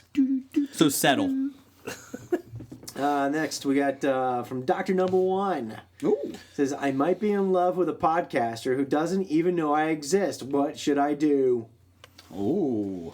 Wow. And this is from another doctor, so I'm not sure really where to go. I think the best way to approach this is to remind. I think I always come back to a Jerry Seinfeld quote about men and women, and that is men are like firemen. So they're ready at a moment's notice. And whenever it happens, you're ready to go. And women are like fire. You need the perfect combination of things to occur for fire to occur. So when this the a two history come lesson? together, Oh, sorry. it is firemen putting out fires. All right. I have no idea what that was, but I'm going to say yes. I feel like I just listened to an episode of Legion. And Doctor Number One has a follow-up question. It says, what are the benefits of 3 nipples? I'll take this one. Let's just say this. It's fun. You have 2 hands and a tongue. There you go. I was going to say more milk. No, it's not operational. Oh, well, So it's fun. doesn't say that. No, the benefits are it's more than 2. But less than 4. Negatives are that it's less than 4. Yeah. Are you attracted to puppies and like dogs? Pigs? Pigs? Cows? Love puppies. I'm glad you brought that up. Did you buy a puppy? No, I don't buy puppies. Oh. Do you steal puppies? Puppies? Yeah. Borrowed. No, we've got 2 great puppies, and then every family should have a puppy. And 3 nipples. And well, no, puppies have more than 3 nipples. Here's your love questions. Cal went out late today. And, well, tough shit. Anyways. Yeah, I see one more on here. Oh, no, this is a segment. Okay. So, Doctor Number One Oh, requested... he actually wants us to do this. Yes. Well, time out. It's not dirty. So, here we go. Last week, we brought back Riddle Me This so that I knocked it out of the ballpark with Game of Thrones as WWE wrestlers, vice versa. Yes. So, this week, Doctor Number One decided to ask a previous segment that we haven't done in probably 100 episodes. Or more. Yes, this is the Wonder Twins. Jeff and I are the Wonder Twins. Activate. It's called Activate. It's a tricky thing. Yeah, I don't think Blake was even on the show the last time we did this. So 140 episodes ago we did this. Maybe a little more. So basically, we're the Wonder Twins, and when somebody gives us a scenario, and we have to figure out what we're going to turn into. How are we going to solve the scenario? These aliens from Justice League, they would Super Friends, the cartoon. One would use any form of water. The other one was an animal. Could turn into an animal. So Wonder Twin powers activate. What's the segment this week? What's the scenario, Jeff? Let's see. Doctor Number One says you are stuck in a mountain chalet with a knife-wielding little person. Okay. So how do we get out of this scenario with... That's what we're trying to figure out. Yeah, All so right, we activate. Now, which one are you? Water or animal? I'll be water this week. Oh, you're taking the easy one. I see. Okay, I'll be animal. Okay. Okay, go ahead. What are you? I would become water vapor and float out through the chimney. I feel like you always use water vapor. No, usually I use just Mist. water. No, you did mist a lot. Well, I'm doing vapor this time, Okay. not mist. I am going to turn... Wait a minute. This doesn't make sense. I'm You're escaping. supposed to be an element. You become an animal, and together you're supposed to defeat the little knife-wielding little Have you person. met Oh, we have Jeff? to defeat him? He said, how do Yes. we get out? No, that's not how you get out. You're supposed to... water vapor, you just vapor away. That was the point, to What? get out. Have you met It Jeff? doesn't make sense. It's not how the original He does have a Twins work. he does have a courageous bone in his body. Well, I mean, if I could turn myself into water, then I would just turn into a... element. I think you could be any element. Now That was water. Uranium. Okay, Blake, you're the water. I What are would, you? I would turn into a torrent of water and just drench the crap out of him until he's Nah, pinned you're supposed to against the see wall. like form of block of ice, and you'd be flying monkey. And then drop you it like on him. drop the ice on the, exactly. Well, flying monkey, you're inside a chalet. You can only get about 12 feet high. He's a little person. You got a good clearance of 10 I'm going feet. with Blake on this one. The block of ice is a pretty good idea. Plus, you've seen the Wizard of Oz, the flying monkeys. They're not scary. They're to the little people. I'm Jeff. I'm not scared of Wizard of Oz. So, It's a movie. How are you scared of a movie? Doctor, Not just because they wore little bellboy caps on their heads. Doctor Number One. Thank you. Blake answered your question. This is why we don't do activate anymore. Water vapor. What are you gonna do? Breathe me? Exactly. What are you gonna do? Clear your lungs? Activate. He becomes a puddle. He turns into Aquaman. He gets in the puddle just long enough so that he can Splash him. Splash him. All right. You did hear Jason say, how do we escape? That was what the question was. No, there's no escape in my. Well, it's not written down, but Jason said that. I did the flight. Anyways, We didn't even hear what he did. He chose flight. He chose flying monkey. It's a knife-wielding little person. What are you gonna do? so anyways, thank you, Doctor Number One. If you got a segment you want us to do, why? Please bring it It back. could be as fun as that. Yes. We do have a special News of the Geek with Jason Brown, director of Imaginary Friends. And he's also is a director on many, many things. He'll talk to you about. He's a big Hollywood bigwig, and he's made time for us little people. We appreciate, not the knife wielding little people. We're not knife wielding little people. C. Brown always activates into a block of ice. Because he's cool. Yeah. Like vanilla ice. So enjoy. And with us on Skype this week is Hollywood bigwig director, sound agent, pretty much just all around Hollywood bigwig. Jason Brown is returning to our show. Welcome, Jason. Thank you for having me back, guys. Golf clap. Woo! That's a peach. How about that? Well, Jason, it has been since episode 124, Myrtle Beach, that you've been on our show. Is it because you just don't want to come back? No, I've been very, very busy lately, and I'm actually at work right now. But I had to carve out a time in my day to see you guys. Well, we're very happy that you're back.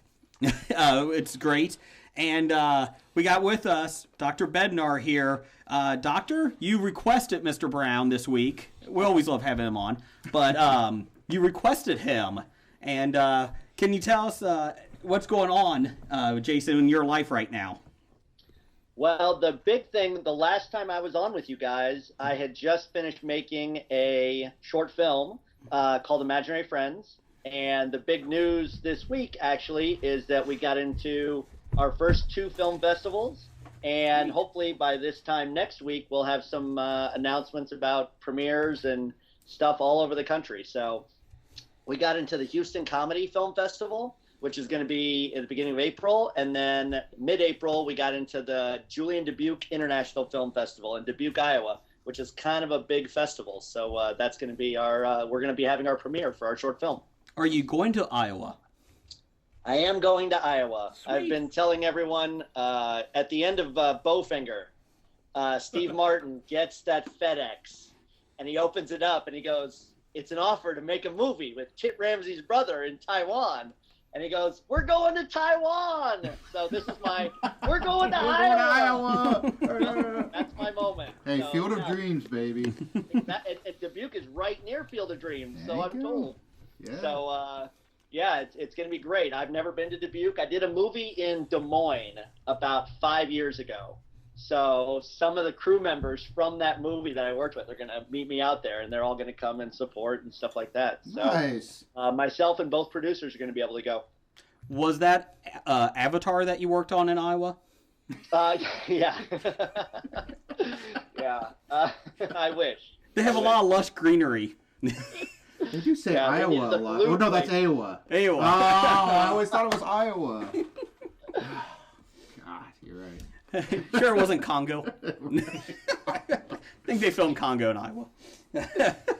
So, and for people that don't know, Jason, Mr. Brown here, he's from Cincinnati. Well, you're actually from Cleveland, aren't you, or from Cincinnati? I was born in Kansas City and grew up in Cincinnati. That's right. That's what it is. Yep. And you actually went out to California, and you started. You're now doing. Are you doing more directing right now? Is that what you're doing now? Yeah, it's a combo of some directing and a lot of assistant directing. The show that I'm on right now, I'm actually the unit production manager, which is a new role for me. This is the first time I've ever done this job, so that's one step above first AD in the world. So this has been really interesting. We just started a show, and actually I can tell you guys about it. It's a brand new show for True TV, which True is, if you turn on True right now, basically what they're known for is they used to be court TV, and now they have the basketball tournament. And They just Impractical played- Jokers. Yep, Impractical Jokers, exactly right. So they do like a lot of clip shows, like America's Funniest Home Videos, World's Dumbest Criminals, and Impractical Jokers. So they're just trying to get into scripted content now. So this is a pilot. It's called I'm Sorry, and it stars Andrea Savage, which if you've ever seen Veep, she plays Laura Montez on Veep. And if you've seen Step Brothers, she's the psychiatrist who ends up with Will Ferrell at the end. Yes. So she is incredibly talented, so funny. So she's the creator of this show. And it's all about a female comedy writer in Los Angeles who's always putting her foot in her mouth. So it's the story of her, her husband, and their little daughter, who's like in preschool. So is she writing and is she also starring? Yep. Okay. Yep. She's got a team of writers, but yeah, she's written a few episodes, and she was the creator. How about that? We'll definitely get that on the radar. I'm sorry, right? Absolutely. Supposed to be premiering sometime in June. June of this year? Yep. Oh, okay. Nice. Yep. I'm sorry on True TV. True June TV. of this year. All right. Yeah, this is like all kind of brand new for True, so they're just getting into this scripted stuff. So it's gonna be really fun All right. to see how they're gonna put a lot of promotion behind it and stuff. Yeah. So yeah, it should be really cool. All right. How many episodes are you in? This is gonna be a 10-episode run. Okay. We did a pilot, which we did a couple months ago, and we've shot our first 3 episodes. Today is day 2 of the 4th episode. Gotcha. So this show shoots an episode in about 5 days. We can shoot an episode of TV in about 5 days. Wow. Hell yeah. Yeah. I love the little look inside that you give us and some of these shows and what goes on out there in Hollywood because although they talk a big game, these guys don't get that big of actors on here. I think it was who was your biggest actor? Tara Reid was on. Tara Reid. She doesn't like us anymore. But she doesn't like him anymore. I think something about what Jeff We need to said. get you guys out here for a show on the road. You know, we need a remote podcast from LA. I'm up for it. Yes. We just need to get sponsors or whatnot so we can afford the trip. Yeah, you know, I'm still waiting to hear from Kristen Bell's agent, so I can be her personal fluffer for sex scenes. You haven't come through on that, JB. I'm a little disappointed. I'm working on it. All right. I think Things don't come easily. I saw the new Chips trailer too. last I heard though, Dax Shepard was willing to let you. Well, I'm halfway there. Yeah. So you just got to get on his good side. I would come to LA, but I saw what happened to Kramer and Seinfeld. I don't think I want to try that. I don't want to be accused of murder. It's a cautionary tale. So what you're saying is people would confuse you for Kramer like a character. Maybe. I'm more George. I feel like that joke probably went over everybody under 25. Oh, they all know what Seinfeld is. You think? Yeah. I don't know. I hope so. It's syndicated on like 3 different shows throughout the entire evening, like every night. Yeah, so what's really nice for a lot of our listeners, I recommend go back to listening to Mortal Beach episode. That's where we had the first interview with the great Jason C. Brown. And while you're doing that, you know, you can look him up on imdb.com under Jason C. Brown. He's the guy that's listed born 77, Kansas City, Missouri. Right. And I'm a little upset because you know we're not on your credits or filmography yet on your imdb.com page. All right, I'm gonna change that. I will if you click on the trivia link. There you go. Right, I'm gonna change it and I'm gonna put frequent guest. Frequent.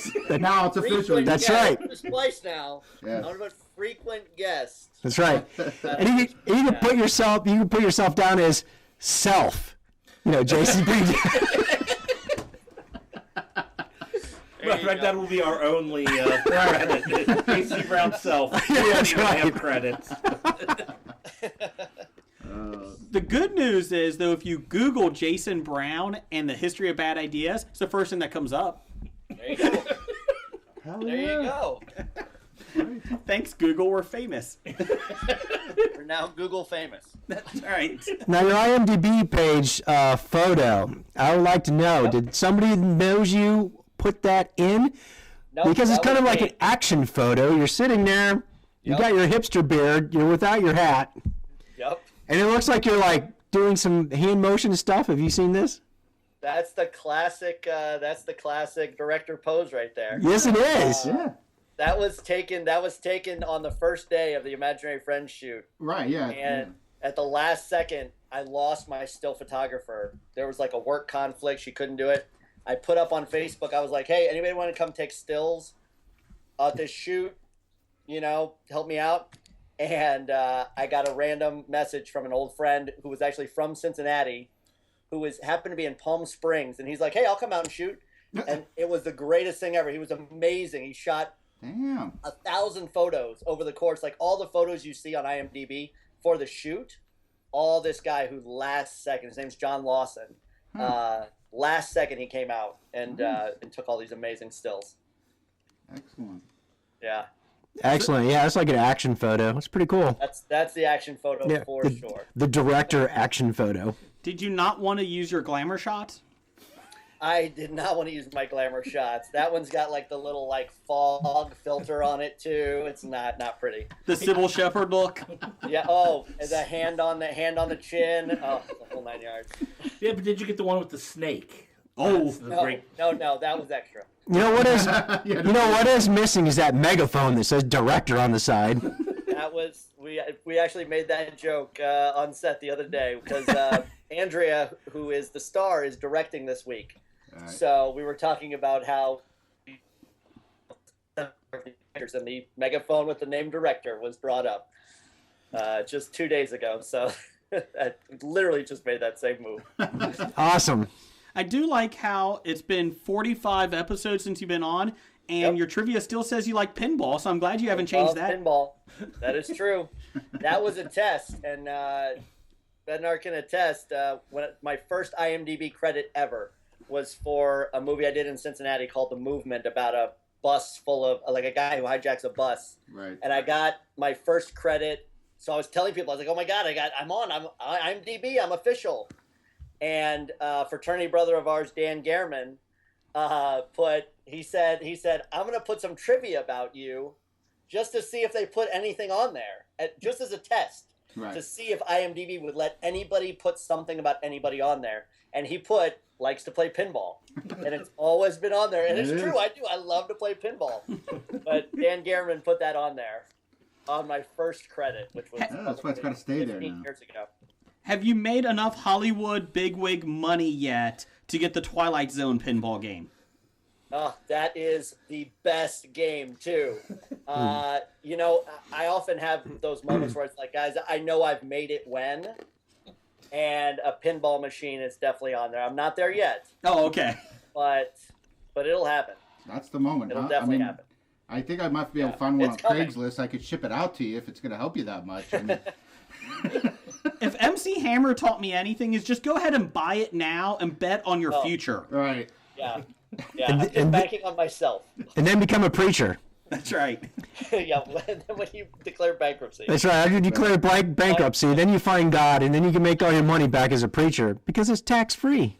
Exactly. Down the Hall is a political podcast. Oh, hey, anyways, so Jason C. Brown also he's garnered a second trivia posting on IMDb. It is graduated from Miami University. That is also true. But you know what's even better is that both of these trivia on here, both of them say, "Is this interesting?" Yeah. We need to knock that up. We need to ratchet it up, yeah. Everybody click yes. Is this yes? Yes. There have a lot of yeses after this. I want to talk about a couple of things here. On your IMDb page, first off, you got me hooked last time when you were talking about a little show, well, not little show, but a new show that was coming on TV, and it was Speechless. Yes. That you worked on the pilot. I am now hooked on this show. I'm so glad to hear that. It's getting so much good publicity. It's just been so great.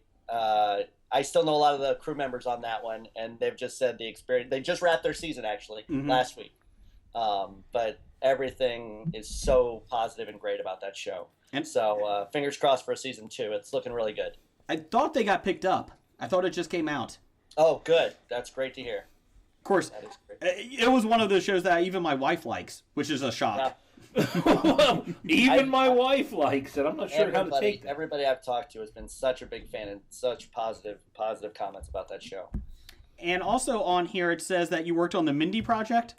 I did. That almost right after I finished up doing the Comedy Get Down, which was the BET show, I got asked to step in for an episode of the Mindy Project. Kind of as a pinch hitter. One of their first ADs was asked to direct an episode this year. So when she stepped up to direct, I stepped in for her as her first AD. And I got to tell you guys, that is an amazing set. That is such a cool show. Very collaborative. Universal, which was also really fun because you pull into Universal and all of a sudden you walk past, the Lions Estates signs from Back to the Future, and like New York streets here, and your office is right there, and every time you turn around, when you're walking from stage to stage, the tram's always going by, the tram tour. So all the people in the tram are waving at you and taking pictures. Like, it's crazy. And you're like, fuck yeah, I'm a big wig. That's right. Look at this. And that's one of those, hey, I've made it. People on a tram are taking a picture of me for no reason whatsoever. I'm there. I've made it now. Hell yeah. Guy on Universal Law. And then when they're flipping through their photos later at night, and they're like, and that's... And there's Steve Martin, and then there's... And there's whoever you look like with a beard. No, they didn't. They probably said, that's Jason C. Brown. We were when we saw him. We knew it. Actually, did we talk about it before we came on? Jason's actually, you're on set, right? Correct? You're working I'm on set right now. So you're actually in an actor's room shooting this as we speak. Currently in a dressing room as we speak. Okay, so where's everybody else? Gone. Okay. I had to be kicked out. They knew I had important business to take care of. Are you skipping dinner for this, man? Oh, no. They're on set. They're shooting a scene right now. All right. They're all good. He's like, you don't need me. But the assistant director's just like, yeah, you guys. They're on autopilot up there. Yeah, you guys are good. Let me ask you, is that Kevin James's dressing room? No, this is not Kevin James's dressing room. Good. I'm a big fan. Truth be told, I don't even know whose room this is right now. I don't even know whose room I'm in. Just put on the mirror and lipstick, Jason was here. Yeah. Or HOBI. I can do that. Just write HOBI, yeah. They'll never know. They don't start going around viral. They're not sure what it is. They'll start looking it up. You'll start getting hits left and right. Yep. There you go. HOBI is really big in California. Yes, I know. You're here. Actually, we are really big in California. I have to admit. I'm pretty sure. Now, you also, can I talk about this? And if not, well, that was my bad. Can we talk about Heathers? Yes, we can. Yes, it got picked up, which is amazing. TV Land, amazing pilot. Really, really fun to shoot. We shot that over the course of about 7 days. Amazing director, incredible script. I can't wait for you guys to see the pilot. Really? This was a really crazy situation, though, with this pilot, because we got the script, half hour, go to town. Pilots usually get a few more days to shoot it, which is great. So we make the pilot. It's supposed to be a half-hour show. We turn it into the network, and all of a sudden the network says, this is great. Let's make it an hour-long show. Of course. It was, it would be about 23 to 25 minutes for a half-hour show. They turned in a cut that was like 40 minutes long, and they're like, we don't want to lose anything. Let's turn it into an hour-long show now. So I've never heard of that happening, but that's super easy now, so right, good. Jason? All you do is you come back in, you let Gordon Ramsay go back over what just happened for the last 10 minutes, and then you shoot 5 minutes, and then you go to commercial. You come back. But before you go to commercial, you have to say what's going to come up. Oh, right. Then you say what's going to come up next, and then so you really only have about 5 minutes in a 15-minute. Yeah, really. I mean, that's the entire season of Curse of Oak Island. I thought it was only one episode that just kept reloading over and over and over again. You do realize, right? You do realize Heathers is not a documentary. Oh. Or a reality show. But this is a spin-off of the movie Heathers from about 20 years ago, right? It's an updated version, and the best part is that if you remember that movie, updating that with everyone and their Instagrams and their Twitter followers and stuff like that. Oh, wow. And I got to tell you, the 3 kids who play the Heathers are amazing. They are incredible actors. You're going to be blown away by these 3 kids. And you're going to pull in both a younger audience, but then you're also going to pull in all of those perverted middle-aged men. Our time period. And you, Blake. Nostalgia. Oh yeah, nostalgic moviegoers. Yeah, that's a better word. Exactly. It's a better word. Perverted middle-aged men. Now, I can talk about this because it's on IMDb, or at least I hope so. In Heathers, Shannon Doherty's in it? She is. She made an appearance in the film. Yeah, she revealed that on her Instagram. Excellent.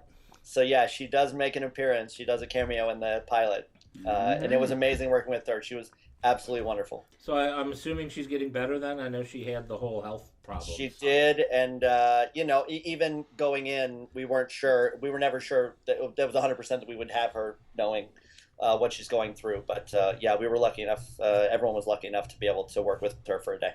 And Wallace Langham is in it, who is, if anybody knows him, the series. I'm serious. If you look at his IMDb, you're like, oh, that guy. He's in everything. Yeah. He's another character actor. Sorry, man. I know who he is. Okay, thank you. I was a little excited. Kurt Fuller, too, is another classic character actor from who's in it. He plays the principal. Oh, okay. Yeah. Now, you were on in Avatar. You were one of the aliens. You were the lead alien, right? Was that you? You're the blue alien with the 3 breasts? Wrong movie. I was only in the volume one time. They had a crowd scene where they needed a lot of aliens, and I wore a bicycle helmet with 3 markers on it that would basically just track an alien's head wherever I went. That meant that the body would follow. So one time, you were a fucking alien, dude. That is awesome. In a crowd scene, in one scene that I don't think made it into the movie. So no, it did. Just say it did. Oh yeah, there you go. The movie's 6 hours long. I'm sure it's in there. Yeah, nobody's gonna know. The thing about Avatar is, I have a copy of the original script, and there's so much that we filmed that never made it in, and hopefully maybe gets rekindled in these sequels. And if you're not part of the sequels, you're selling that script, right? Oh yeah. I'm waiting to put send on eBay. Cameron. I feel, Jason, that you will probably be working on one of the sequels. He's making 87 of them, and I think you might be all right. By the last one, I'm figuring they're going to run out of extras due to old age. Yeah, that's going to be amazing what he comes up with for the next one. So I'm looking forward to it. Now, Jeff, did you have something? No. Okay, good. Okay. Do you want me to insult Avatar? Is that No, what you're trying to stop get? it. Shut up. Now come on, this is not an Avatar. It's Meanwhile, James Cameron is actually right behind Jason Brown right now. Oh my God, he's listening right. He's definitely listening. He is definitely listening. He's all encompassing.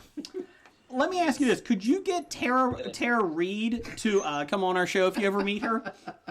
I thought she was already here. I'm confused now. She won't come back. Oh. We thought you might have some big sway in Hollywood and get her back on the show. I have not had the pleasure. I think you would be better off exhausting, you're using your resources elsewhere for somebody other than Tara Reid. Kevin James. Yeah, Shannon Doherty, man. I mean, now that maybe there's a connection there. Who knows? Maybe he can get Jim Cameron to come on. That would be a boost, and then you cannot possibly insult Avatar. Time out. Mr. Brown here worked with James Cameron. You've never even seen him, but you're calling him Jim? Oh, I know Jim. Because I know James. That was good. So if I walk up, I'll be like, Jim, what's up? Dude, long time. How do you know me? Jason C. Brown. There you go. And he's going to say, who? No, not if I had that C in there, brother. Yeah. Now, before we let you go here, since you probably should get back to your job instead of talking to HOBI, so tell us again about the Houston Comedy Film Festival. When is that? Houston's going to be on April the 8th. It's a one-day film festival in Houston. A couple of our producers are from there, one of our producers is from there, so she's going to go down and represent. And then Dubuque, Iowa is going to be April 20th to 23rd, and we're going to screen 3 times in that festival. Once on Thursday the 20th, and then Saturday and Sunday. We're also going to screen on Saturday and Sunday. If we send you a History of Bad Ideas t-shirt, could you fly us out to Iowa? You should send one it's anyway. funny because I was trying to figure out what Dubuque was close to, and it just sounds like nothing in Ohio or Missouri. I couldn't get any family close enough. We'll take bus tickets. Well, there you Or go. train. I like a train. Might have to leave soon. I don't do public transportation. I'm OCD. Now, are there any other festivals that you're entering in that you're still Yes, hopeful for? You don't want. I don't want to jinx anything. that being said, we've entered in a bunch more festivals. The one that is that we're hoping to hear back soon from Midwest-wise is the Heartland Film Festival, which is run out of Indianapolis. And we've also entered a few festivals out here in LA for a West Coast premiere, which would be Dances with Films, which that one screens stuff at Man's Chinese Theater, which is really exciting. Oh, that'd be sweet. And we've been kind of all over trying to cover our bases. We've entered probably a dozen film festivals. What about that one French-speaking one? Oh, Cannes? Yes. Yeah. We I don't know. I think that deadline's coming up soon. I don't think we've submitted to that one yet. The Go for farthest it. one we did was Melbourne. Go for it. Yeah. Go for it. The worst they could say is no. Aim high, buddy. Aim high. That's right, man. Con is Haven't in learned anything. Cannes is in Canis, France. As in the wrath of. That's Canis, France. That's right. Just to get the most eyes on it as possible. That's what Good. it's all about. Well, so when will we get an opportunity to actually see Imaginary Friends? This is a movie that should be it should be really, really funny. Also, probably pretty heartwarming. I'm assuming it's Great. It's got a great story. It's very funny and an incredible cast of actors in it too, which is great. So probably after our West Coast premiere, we'll start finding a way for people to see it. And I'm sure that you're gonna show it out here at like the Marymount or something like that. Something there was, out here in Cincinnati. I mean, this is your hometown. Yeah, right after the Oscars, there's a group that shows films in Cincinnati. Yeah. The Oscar shorts. Yeah. They get nominated. We're going to try and pair in with that, but maybe for next time around. So yeah. So there's definitely some avenues. All right. Great. Yeah, we're trying to spin off of that called the Oscar khakis. Boo. All right, cargo shorts sucked. All right. I still wear cargo shorts. Jason, we will actually, if you come back to Cincinnati and premiere, we will take HOBI on the road for you. Oh, that'd be great. Shoot live. We will. Absolutely. Now you're talking. And we will have a link to the trailer as well. We did it last time you were on show. We'll put it on our History of Bad Ideas Facebook page too. And, Great. And we'll tweet it out too. And what's? I'll send you guys a link. We've got a little 30-second trailer now. So yeah, I'll send it your way. Oh yeah, do that. And what's most important, Jason, make sure you're at least here on a Friday night, and that way you can come play some softball with us on the Sock Monkeys. Oh, that's right. Oh, now you're talking, because I've been in the primetime softball league for a few years now, so definitely. I know. I almost forgot that. That's right. So you're still playing, right? Still playing. Oh, yeah. The Bones team I played for this year. We lost in the playoffs, but it was a great season. So Nice. Is that why they're canceling Bones? In case you guys lost. Sorry. That was what was on the line. He's here. He's here every Tuesday, folks. Sorry. I mean, I'll just go back in my cubby hole. All right. So we don't want to repeat your recreation softball to riches story. But if listeners want to go listen to the original Jason C. Brown interview on episode 124, you can hear what his story about how he started out, and why we're talking about softball. And he took down Bette Midler in softball one time. Bring it over like Ray Fosse. You keep getting our lives confused with Seinfeld. I feel like my life isn't as good as Seinfeld. Well, Jason, I appreciate your time. Anytime you want to come back on, you have an open invitation. Always a pleasure, guys. Definitely want to come back soon. And if you come back the third time, you're officially a friend of the show then. Oh, well then we'll definitely make it happen. You'll always be. So my then frequent friend. guests will turn into friend of? Yes. Yes. I'll have to change the IMDb trivia then, but that's okay. Right. That's okay. Well, good luck with everything, Jason. Thanks, guys. We love you out here. Good luck with the festivals, and we'll talk to you soon. I'll keep you guys posted. Yep. Thanks. Thank you, Jason Brown, for that. And we will have everything on our Facebook page and Twitter handle. We'll have his trailers and everything else. So just let you guys know. Yeah. So, real quick, news of the weird. Started doing that this year. San Diego is looking for a team name for their new Major League Soccer team. Is that a sport? Well, they lost their football team, so they need something there. Do they have a football team? They did. No. Oakland lost theirs this week. Yeah, they did. Of course, they're not moving for 2 more years. Yeah, I really want to go to those games if I'm in Oakland. Fuck you. Is there a more angrier, uncivilized fan base that you feel happier for that they're losing their football team? Could you imagine? There's going to be riots at those games every week. Although I will say, Dr. Bednar and I and our other good friend, Mr. Cool, were in Cleveland to see the Raiders-Browns games last season. Not this past season, the season before. Mm-hmm. And the Raiders team fans traveled, and we went into a bar that was taken over by Raiders fans. They were in full gear.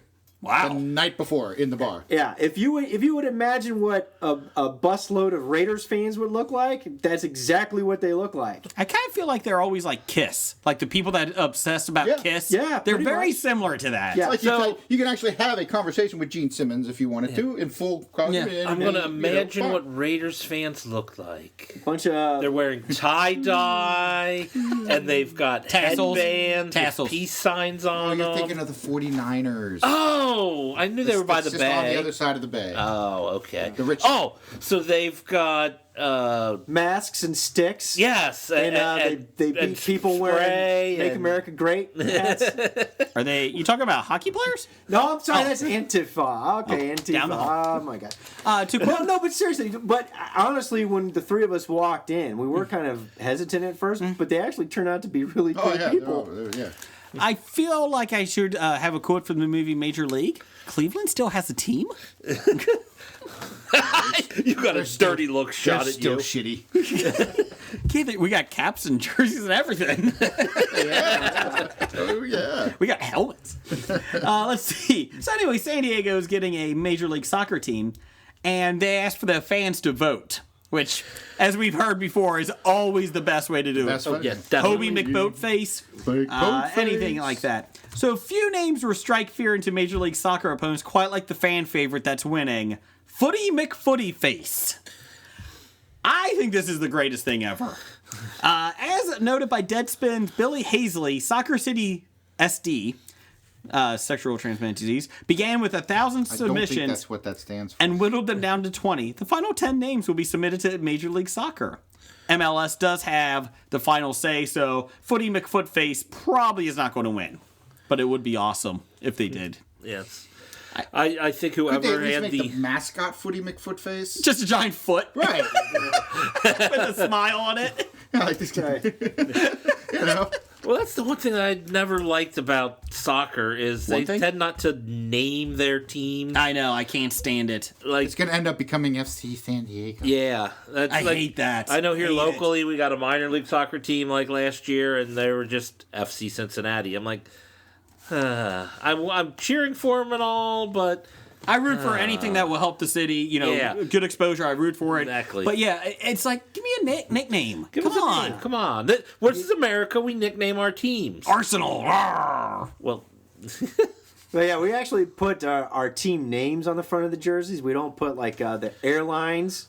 KLM Airlines sponsors us. That's right. So but you know what? We can take credit for this because we were on the threshold of breaking news because I think we broke the whole boating It didn't go up after our show. boat face. Mm-hmm. After our show, we were the first to break that news. Yep. So we are to blame for Footy McFootyface. So please go to San Diego's MLS webpage and vote for this. It was up by over 20,000 votes over the second place, so there you go. And I didn't care what the other ones were. So Well, there was like FC San Diego. San Diego. Yeah, and whatever. like, oh, yay. Did you see the Browns are doing advertisements? The 99-cent store on their front of their jerseys? It's going to be nice. Let's see here. That's good because the Bengals had the dollar store, so we're one better. Yes. Right. Anyways, real quick, I just want to get to this one because I know Blake's a big fan of this franchise and he saw the last movie. Collider reports that, in spite of rumors to the contrary... Collider. Collider. The Terminator franchise will go on, just like Celine Dion. There have been talks about Genesis... You know why? Because time is a flat circle. Genesis disappointed at the before. box office. Driving a Buick. And they thought that would put the franchise on hold, but hey, studios said, we see that, and we call your bluff. Earlier this year, it was announced that James Cameron would return to the series after Avatar 87. Now, Skydance boss David Ellison said a major announcement about the series will be coming this year. He said, "I will say we have resolved the future of the franchise." Oh, they've resolved it. Like there's a problem. They went back in time. Because they went back in time again. And this is always the good side. And believe me, it's an incredibly bright future. I think we're going to... Well, if it's a bright future, then we don't need these movies because they're always about it being a dark future. I think it's what's going... What it's going... I'm sorry. I think where it's going will be the continuation of what the fans really wanted to see since Terminator 2. The end? I didn't even want to see Terminator 2, but that's a different story. Let me guess. Amelia Clark. Oh, wait, we saw her. We have something this year that we will be announcing for the franchise. It's something we're incredibly excited about, and we think it's the direction it needs to head. Back in time? But I did hear Schwarzenegger isn't going to have anything to do with it. Who cares? Well, they're going to cut out every He came other out one. and said he's done. Yeah. Arnold's going to ride in a DeLorean. Well, Genesis was supposed to be part of a trilogy or something. Yes, it was. Wasn't it? And, Yes, it was. And it's not going to. They're going to go in a different direction than that started. So everything will take place after Terminator 2 now. Don't worry about the last movies. But 3 was good. It doesn't matter. Claire Danes was in it. I like her. Ooh. Shop girl. No. Yeah, so Blake, I know you're a fan of time travel and the Terminator series, so please. Oh, yeah. What do you think about this? You excited? What do you think? You're terminated. Can we just start fresh and say, don't even worry about the first two? Let's just start fresh. I don't know. And they said the other thing they were talking about is that they're not going to concentrate on the war in the future, like the robots attacking the humans. So we're going to go back to the present day now on time travel. I would just say, just put Terminator 2 back out in the theaters again, and I bet you get more people going. Put it in 3D and boom, there you go. Yeah, dude. 4D smell-o-vision. See, I got an idea. Why don't they just take a computer virus from 2017 and go into the future and upload it to the hard drive of the bots and kill it? There you go. It's easy to do. Because they already figured out how to eradicate that virus. Because they're in the future. But are they on a Mac OS or a PC? I feel like are they on DOS? Come on. I feel like DOS, Commodore 64. No, they're all Linux in the future, Linux. dude. Damn it. I like how every movie, though, when they go into the future and go back in time, I feel like it really clears up the timeline a lot. I feel like it's a pretty straight, clear If you know exactly what happens, why do you keep fucking up? I don't know what happens. It's kind of like Austin Powers. He's on the toilet. Let me just go back in time and shoot him when he's on the toilet. Can I just shoot him? No, Scott. That's not acceptable. Speaking of time travel and all, did Yes. you happen to catch Sunday's episode of Making History? No, we're one behind. Watch it. Okay. It's gotten good. This episode was I good. like Making History. It's gotten better even. Okay. Good. It's not making it's going to be canceled, they said. This is the only season they Isn't think. that like Quantum Leap with Friends? Oh, it's funny. But it's a comedy, so it's they don't not- take it That's what I'm seriously. saying. Like, And it's Adam Friends Paff, I comedy with think. Quantum Leap. From Mindy Pally. Project. Yeah, Pally from Mindy Project. He was in that other show everybody loved. Yeah, I forgot the name of it. Is yeah, it It was actually a- good? Oh, it's hilarious. Really? It really is. The commercials God, do it not looks do it so justice. bad. The commercials are awful. No. Okay. And I'll give it a shot. I would say But you're saying they're canceling it? I would probably it say probably start at will not episode 4 because that one was the other ones it was hit and miss in the first Yeah. 3 or whatnot. I think episode 4. I don't know. The hit gun on episode everything. was good when they talked about Oh, the there- guns. like I said, hit and miss. That was a hit. There were a couple, but The British have guns and they're going to take our guns. Well, why are you taking our guns? Because you wanted our guns, Yeah. but I wanted your guns. it's like, well, we didn't want your guns until you started bringing a whole lot of guns, and now we're worried. So don't take our guns. There's your quick news of the geek. Again, thanks to Jason Brown. You ever wonder when Spider-Man goes to the bathroom if the toilet paper sticks to his fingers? You ever wonder why Superman wears his underwear outside of his pants? My name is Imran. My name is Anthony. He's the Jock. And he's the nerd. And we're your hosts for the Jock and Nerd podcast, where we sometimes try to attempt to answer these questions.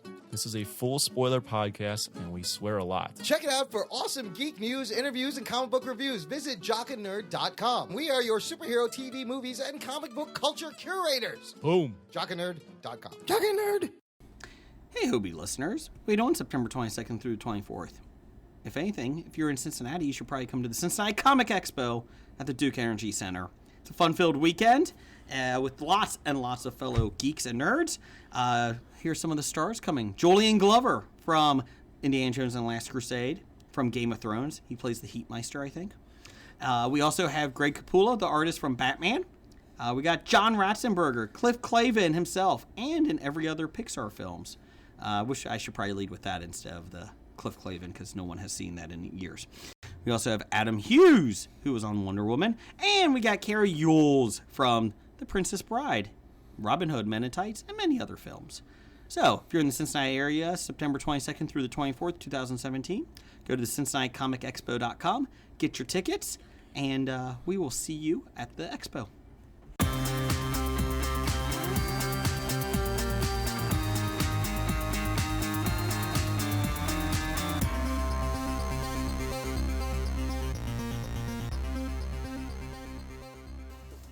That music always means our top 5 list. Top 5! This week we are doing top 5 greatest comeback performances.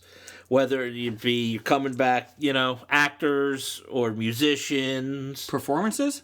Well, that's what I told you when I wrote it to you. Intern just put top 5 greatest comebacks. Yeah, that's what the intern wrote. That isn't what I told the intern to write, so. Whoops. Well, close enough. Okay, good. I mean, this is your pick this week. You guys always get on the intern and me because I do the top 5s a lot. Yeah. Anybody Athletes, musicians, actors/actresses, any walk of life. Okay. If somebody was more down, in the entertainment industry, not like it does not necessarily. If you didn't want to, well, you didn't tell me that. I mean, I thought if you want to change it, go ahead. If not, keep what you have. Tough shit, doctor. Just go with it. I mean, yeah. I like to work within a certain parameter. I've led this big and loose. Oh! Big and loose. Yeah. Kind of like, never mind. Anyways, Dr. Benner, what is your number 5 greatest comebacks?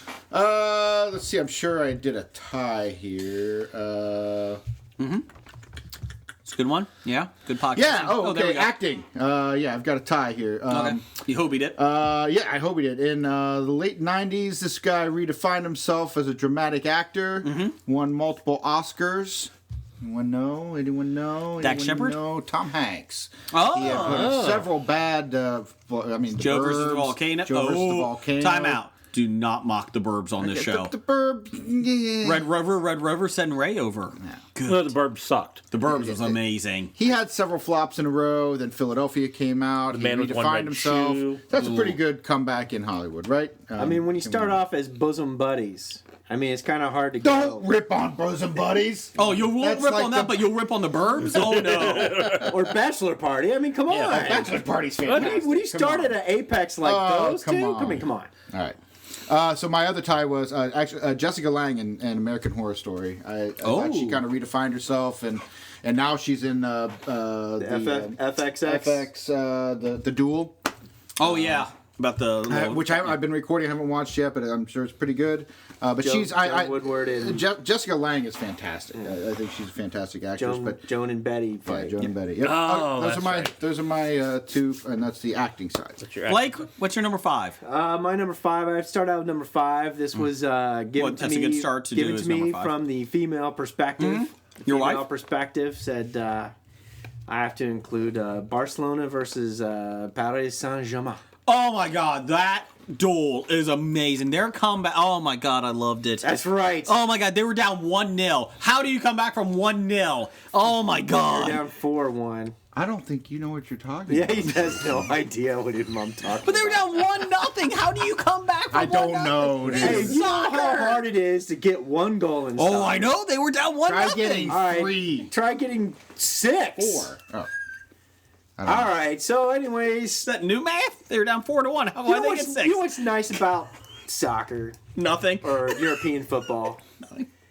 The fact that over in Europe, you can take all the league champions from all the different countries and you put them together in what's called a Champions League. You take the first 2 or 3, and depending upon how well your league does in the year before in the regular year, basically lets you X number of teams in, right? So imagine if, continental U.S., well, okay, if Canada, Mexico... If it was a real World Series. If Canada, Mexico, if it's a real World Instead Series. of it being the American But Series. not all-star teams, but actual club teams. So that if you took the Canadian Football League winner, the NFL league winner, and if let's pretend Mexico played American style football, you would take the Mexico or the Central Americans. Yeah. And you put them all together, and you had them do like Isn't the World Baseball NCAA Classic? elimination thing, where you do a home and home. That's what I would have compared it to, more like the World Baseball Classic. No, the World Baseball Classic with the exception is countries. It's countries. Right, people's countries all-stars. They're not taking your their champions. I'll be honest, I'm bored by this already. Yeah. But anyways, in the Champions League, they do home and homes, and it's a total goal scored. Goals scored away from home, mean more when it comes to. They've got a ties, long list of tie breaks. etc. Oh, it's crazy. Okay, so this team came back from 4-1. Yeah, so Barcelona went to play Paris PSG, Paris Saint-Germain, Okay. and they lost like 4-0. And of course, that's like the death knell for Barcelona, especially Spanish teams always make it to the champions in this stuff. Okay. Or Bayern Munich, So they came back, and Barcelona had to win by 5 goals in order to win because they played at home. And actually, they scored 6 goals because Paris PSG still scored 1, so that means they had to score 6, and they still did it in a soccer game. Wasn't that recent? It was like 2 years ago? Yeah, it was a couple weeks ago. Yeah, it was just like weeks. last month. Yeah, it was a month ago. Oh, Yeah. I thought it was like a year ago. Wait, No, yeah. so it's so in the soccer world, it's huge. It's basically impossible, yes. Yeah, basically impossible. You're right, and Barcelona pulled off the impossible. Well, that was my number 5. There you go. Yeah. One day Blake's just going to kill me. It's all right. My number 5 is something you didn't think about, but it's kind of making a comeback. The bubonic plague in the Midwest. It is making a comeback. You guys are outside the entertainment industry. I thought you were talking about Ebola. It keeps trying to make a comeback. In So the bubonic plague in the Midwest affects about 25 to 50 people a year. Gophers is actually what brings it around. People golfers? No, gophers. You're gonna get killed all the gophers. I can see golfers spreading disease. Ted Knight does it. They don't think we kill all the gophers. So the bubonic plague is my number 5 because good for it for coming back. Everybody needs a good plague. All right. What's your number 5, Jeff? My number 5 is a director. Jason Brown? No. Jason Brown hadn't had a lull yet. What is it? I'm sorry. Jason Brown didn't have a lull in his That's career right, yet. that's right. I'm going with M. Night Shyamalan. Oh. With his new movie that just came out or whatever, he's like actually getting some respect again. And he's doing a lot of the smaller horror movies that he started gaining his respect through too, they say. Yeah, so yeah, that's right through. All right. What's your number 4? My number 4 is a politician. Is it Mitch McConnell? Because I'm just Mitch McConnell sitting on this bill. We're going to get rid of Obamacare. I'm sorry, what happened? Nope, it's not Mitch McConnell. Oh, okay. No, Wiener? It's Anthony Joe Weiner? Biden. Oh. 1987, Joe Biden is the front runner for the Democratic nominee for president, and then this scandal on his plagiarism comes up. Boom! It looks like he'll never have a shot again. And then 20 years later, he's vice president. Yeah, it doesn't mean anything, though. But Dan Quayle was vice president. I mean, let's be apparently, real. It's not really a comeback. That's just you fall into something. I'll give you the and he's probably the front runner to run from the Democratic side in 2020. But I'm the front runner in 2024. If I'm still alive, I'm Mitch McConnell. Okay. The fact that the 4 of us have done this podcast, I think our odds we're out for 2020. Pretty much. I don't think none of us can run for public office. Anyways, my number 4, it's a timeless one, but it's come back a little bit. He even had a show on MTV. Your Mama. Your Mama is a good comeback. The joke. The Just joke. your mama. Yo, Your mama. You call me something? Your mama? That was one of my honorable mentions. There you go. That's my comeback. Along with that's what It's a she good said, comeback really. when somebody insults you. You're a mama. There you go. Yo Mama. Yep. I actually downloaded Yo Mama from The Far Side. Remember The Far Side? No. Rap group? Yo Mama. Yo Mama. Yo Mama. Okay, anyways. Oh, I thought you meant the cartoon. But Now I MTV know. had... Far Side It's a rap group. cartoon also. Yeah. I'm like, I don't remember the Yo Mama cartoon. It was an MTV show with Wilma... Flintstone? No, Valderrama from the 70s show. Wilmar Valderrama? Whatever. She's a soccer player. So, yeah, I'm with Your Goes Mama. fast. That's my number Oh. That's my number 4 comeback. All right, who's that? Blake, what's your number 4? Yeah, this is Far Side. Yo Mama. I like mine better. I don't know. Just so Jason, don't let Jason rap. Don't bring a your mama. I'm from the far side. The cows. It's a funny song. Actually. The cows talk. Different far side. Yeah. All right, my number 4. Screw the Patriots. Yeah. That their victory still wasn't as impressive as the playoff game that I witnessed in 1993, the Buffalo Bills versus the Houston Oilers. That's a good one, better than your mama. Yeah, that's one of my ties. At halftime, the Buffalo Bills, and this is why it's even better, they're down 35-3 against Warren Moon and the Houston Oilers, who had a hell of a team that year. And the Buffalo Bills were being quarterbacked by Frank Reich. Yes, the Third Reich. Yeah, because Jim Kelly was injured and he was out. So they came back, tied it, going into overtime to win 38-35. That's one of it was more impressive because it was a backup quarterback playing in the playoffs. That's one of those games that I was 14, 15. Yeah. But it's outside of the Bengals. That's one of the few games I remember when I was that young. Yeah. To watch from start to finish and remember everything about that game was amazing. It was incredible. I remember watching it. My one brother was like, "Oh, we should turn. We want to turn something else on." No, let's just keep watching. And they just kept coming back. Yeah, and then Frank Reich parlayed that into a failed starting QB career. He did. Surprisingly, not with the Browns. Not with the Browns. But he's now a coach. Frank Reich is. Oh, awesome. He's a quarterback's coach. Where? I don't know. He's somewhere in football. He's somewhere. He's coaching my son's team. He's somewhere when he's at home in a basement watching a continuous loop of the game. I was the top of the world. He's coaching 5-year-olds. Doctor, what's your number 4? My number 4 is my music one. So it's I HOBI'd it. I've got Johnny Cash with American Recordings in 1994. I had Johnny Cash as an honorable mention. Okay. So Ozzy Osbourne and the Blizzard of Oz in 1980. Oh, I thought you meant his reality After show. Yomi and them kicked him out of Black Sabbath and proved that Sabbath could survive without Ozzy, everybody thought Ozzy was done. And then he met up with a guy named Randy Rhoads. Dum-dum. He was a hell of a wrestler. And then the last one was AC/DC's Back in Black after Bon Scott died. And Highway to Hell, one of the great rock albums of all time. How are you going to follow that shit up? Savage Garden. Back in Black. Oh, sorry. What? And then lastly, as a semi-honorable mention, Def Leppard when Rick Allen loses his arm 3 years later, Hysteria sells over 20 million copies. I had Rick Allen as an honorable mention come back too. Why didn't you throw in Joy Division after their lead singer commits suicide? Come back as New Order. Because they came back as New Order and it was a different band. No, it wasn't the same band. It was a different name, so they weren't the same band. Mm-hmm. Who? Not the Who. The Who's been around forever. They never had a good comeback. What's your number 4, Jack? Or 3? What are you on? I did my 4, so I'm on 3 now. Oh, actually, you should be going back to Dr. Bednar. It's my Snake turn. Draft. It's Snake. Bednar's number 3. It. All right, number 3 was a tie because I had Frank Reich bringing the Bills to a comeback. Okay. But I also had Cleveland Indians' 2001 12-run comeback while trailing by 11 Seattle in Mariners. the 7th.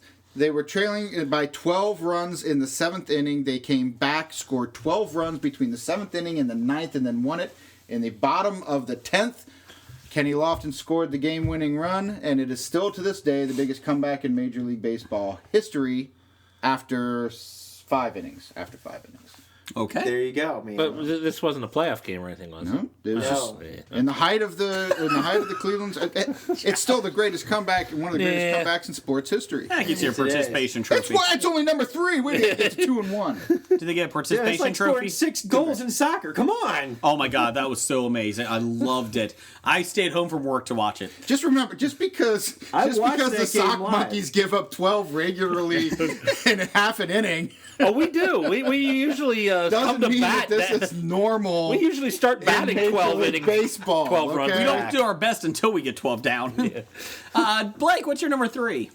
All right, my number 3. I picked 2 musical selections, which Bednar just reminded me about Joy Division in New Order. Oh, but yeah.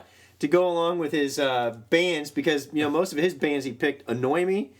The first band that annoys me, that made a comeback thanks to rap, and Run DMC, Aerosmith. That wasn't a comeback. Came back with Walk That was This a Way. comeback. That was a That comeback. band was dead. It's an honorable mention. That band was dead, and then Run DMC finds the groove. They thought Aerosmith was called Toys in the Attic. Oh, for fuck's sake, no. And then they come back, and then they start another 20-year rebirth of their music, It had which annoyed me nothing to for do 20 with years. Run DMC. It had everything to Still do. annoys me. For I don't with want to miss Pump. a thing. No, it had a lot to do with Rum DMC. Yeah, but they no one would have even brought them back if beg to differ. Armageddon, the movie, would have brought them back. no. I don't want to miss a thing. It has everything to do. Pump was actually Permanent Vacation was the next album, but Pump was the good album they did after that. But they were dead and off the charts. They were Run dead DMC. in the water. They weren't. DIW. Dude looks like a lady. No, they weren't. Which was after the Run After DMC. Run DMC. Dogs are like a lady. Walk This Way. Go look it up. Look it up. If I'm right, so proven wrong. Oh no, that's fine. They're an honorable mention. It's just not nearly as big a comeback as Def Leppard's guy losing his fucking arm. So. No, bubonic plague. Well, Def Leppard still sucked. So what was the point? Oh, Pyromania, dude. Come on. They're no With arm? They're no Depeche Mode. He Pyromania. still had his arm. Sam's that arm. album. They made Hysteria. I'm not saying that I liked Hysteria as an album. I'm saying it was a hell of a comeback. My comeback was Rick Allen coming back, not the band That's a Def good point. Leppard. And I did say Rick I would Allen say more than the band Def Leppard. he himself coming back was a remarkable That's feat. what I'm getting at. More so than Def Leppard. If you because would have I'm not said a huge- him, I would agree. Def Leppard? Fuck. Let's put it this way. Def Leppard died when Rick Allen lost his arm to me, but it's a hell of a comeback.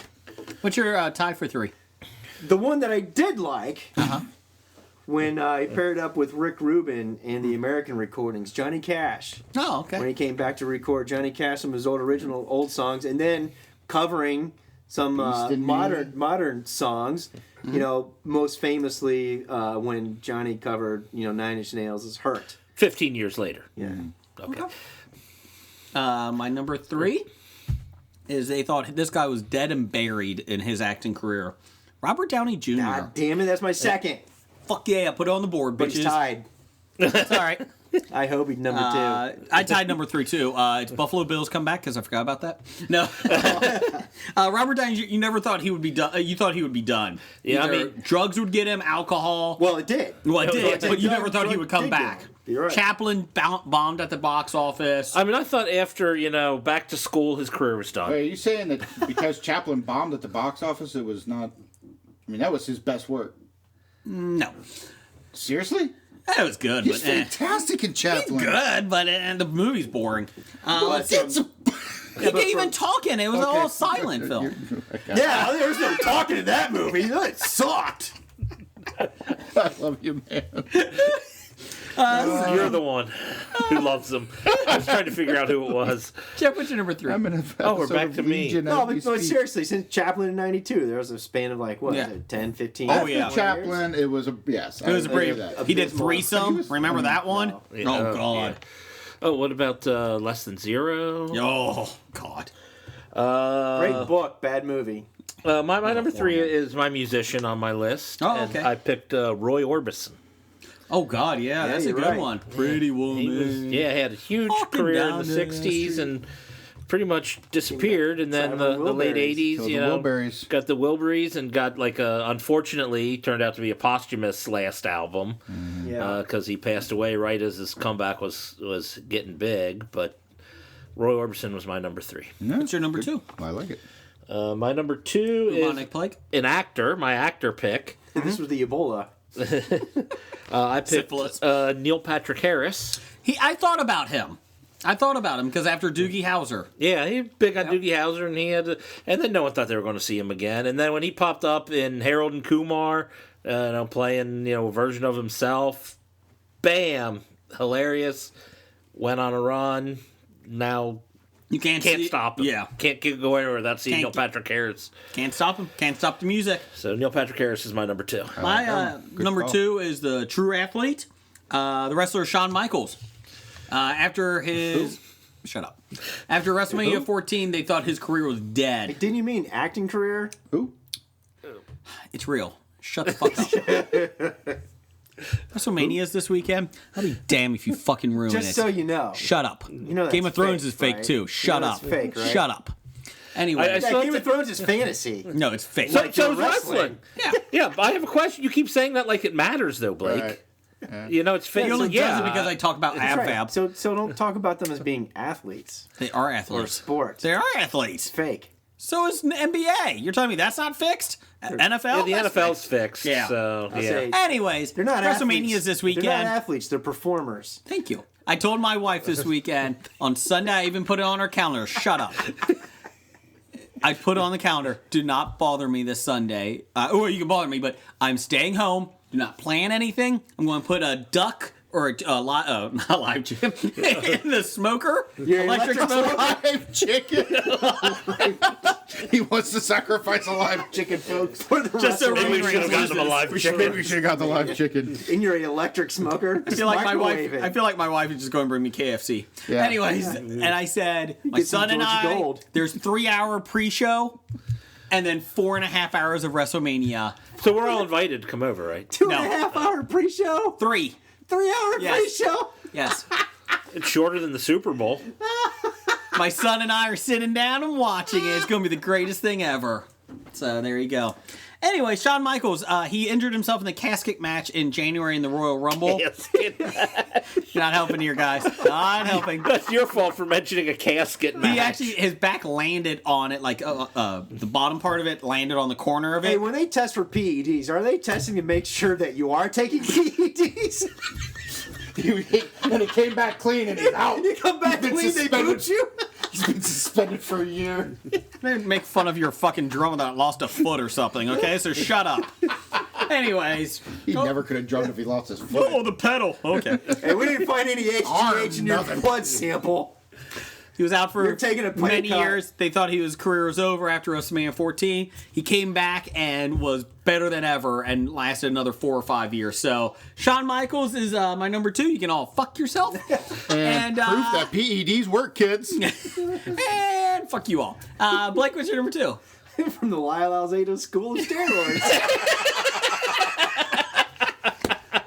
I'm sorry to the Alzado family. I'm very sorry.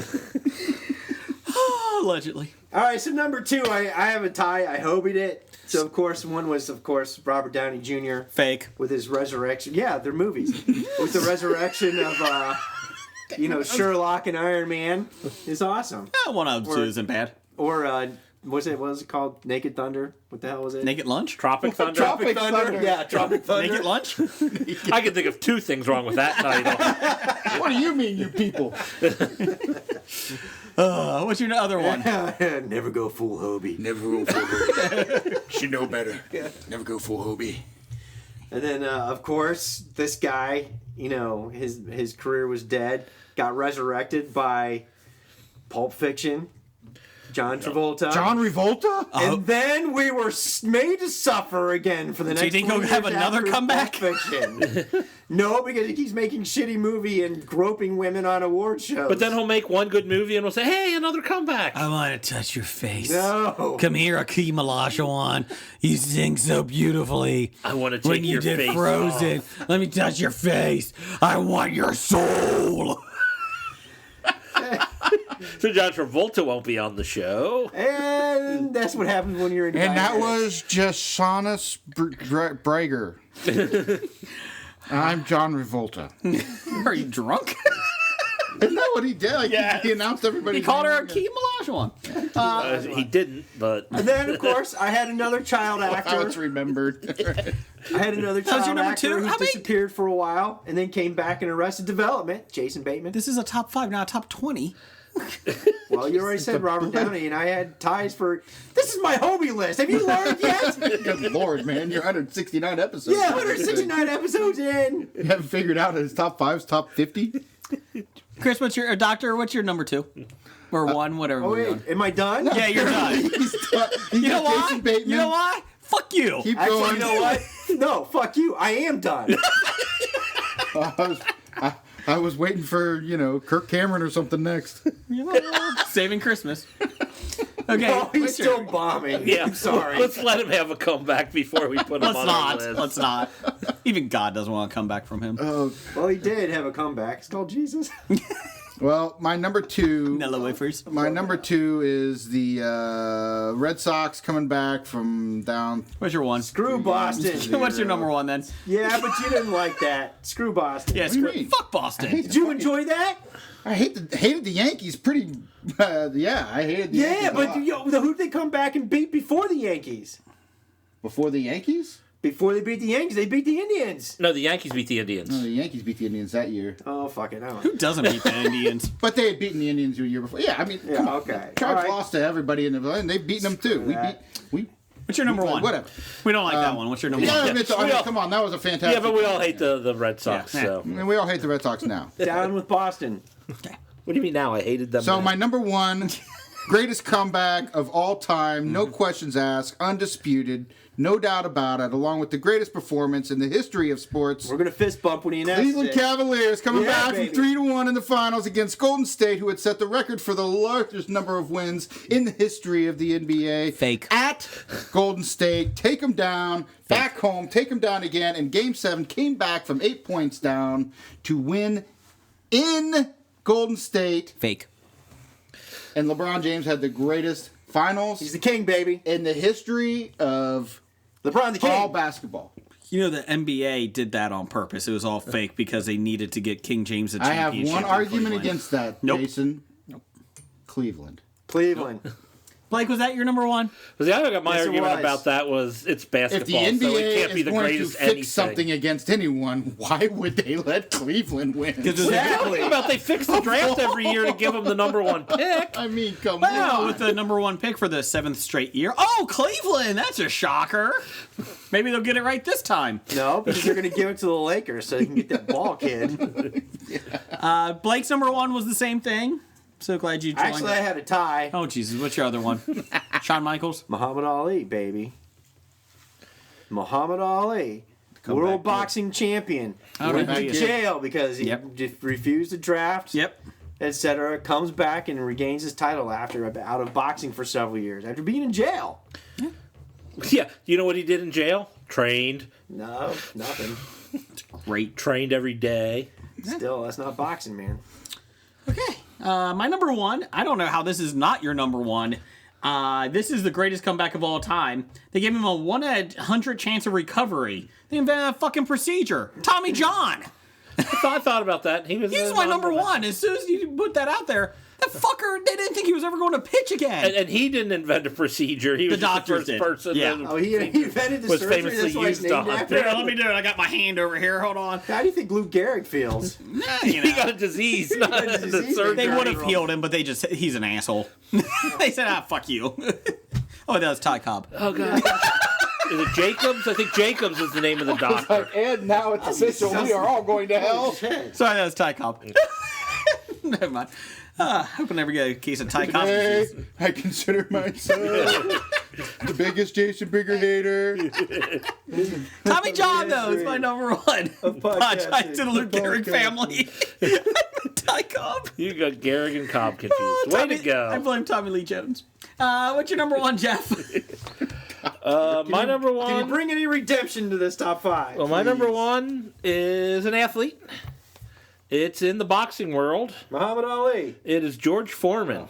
Oh, When he came back with the Came Foreman back with his grill. grill. Good call. That's right. The Foreman grill.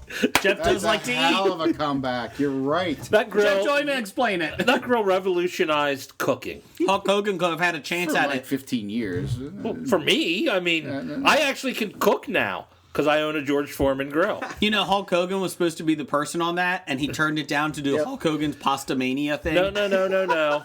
Just another reason Hulk why. Hogan wasn't home when they called. That's what it was. And so they couldn't get a hold of him, so then they went to Foreman. Yep. Yeah. And then he invented Pasta Mania. That didn't work out too well.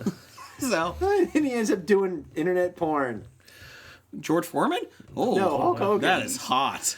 Oh, And George call me Foreman George. named Call all me his George. sons Call me George. George. Well, there's your Hobie episode. Dr. Bednar, thanks for coming on the show. I am definitely not better off.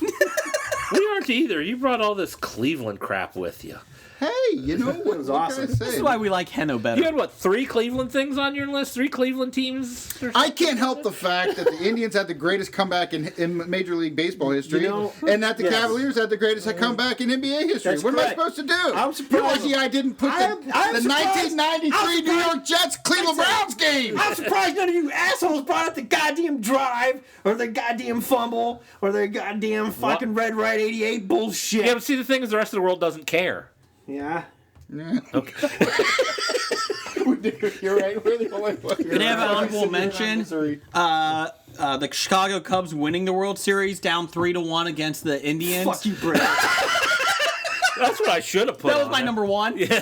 That would be a very, very good comeback if the Indians were at full strength. So, Oh, it was a great comeback because they were the worst team in the history of teams. They had like 110 years of not winning. They just needed 27 outs. Anyways, just saying, 27 outs. That's a rough one. Actually, at that point, I think they needed less than that. It was like 15. Okay, pull it together, people. I'm just saying. Ooh, can't win that one. difficult. Steph Curry wasn't even at full health when he lost that series. Anyways, moving on. We appreciate it. Bad idea of the week. Idea of the week. Bad idea of the week. Bringing 2 Clevelanders on podcast at the same time. Playing in the World Series and losing 3 games to 1 lead in the World Series. So that is bad idea number 18. Wow. Dr. Bednar, please come back on anytime you would like. And Roger, I would like to thank all of the fans of HOBI, and I will be starting my own podcast on the side. Roger says goodbye. Goodbye. From Walking Dead to Talking Heads, from comic books to TV sets, there's a history of not so bad. There's the history. It's the history of bad, so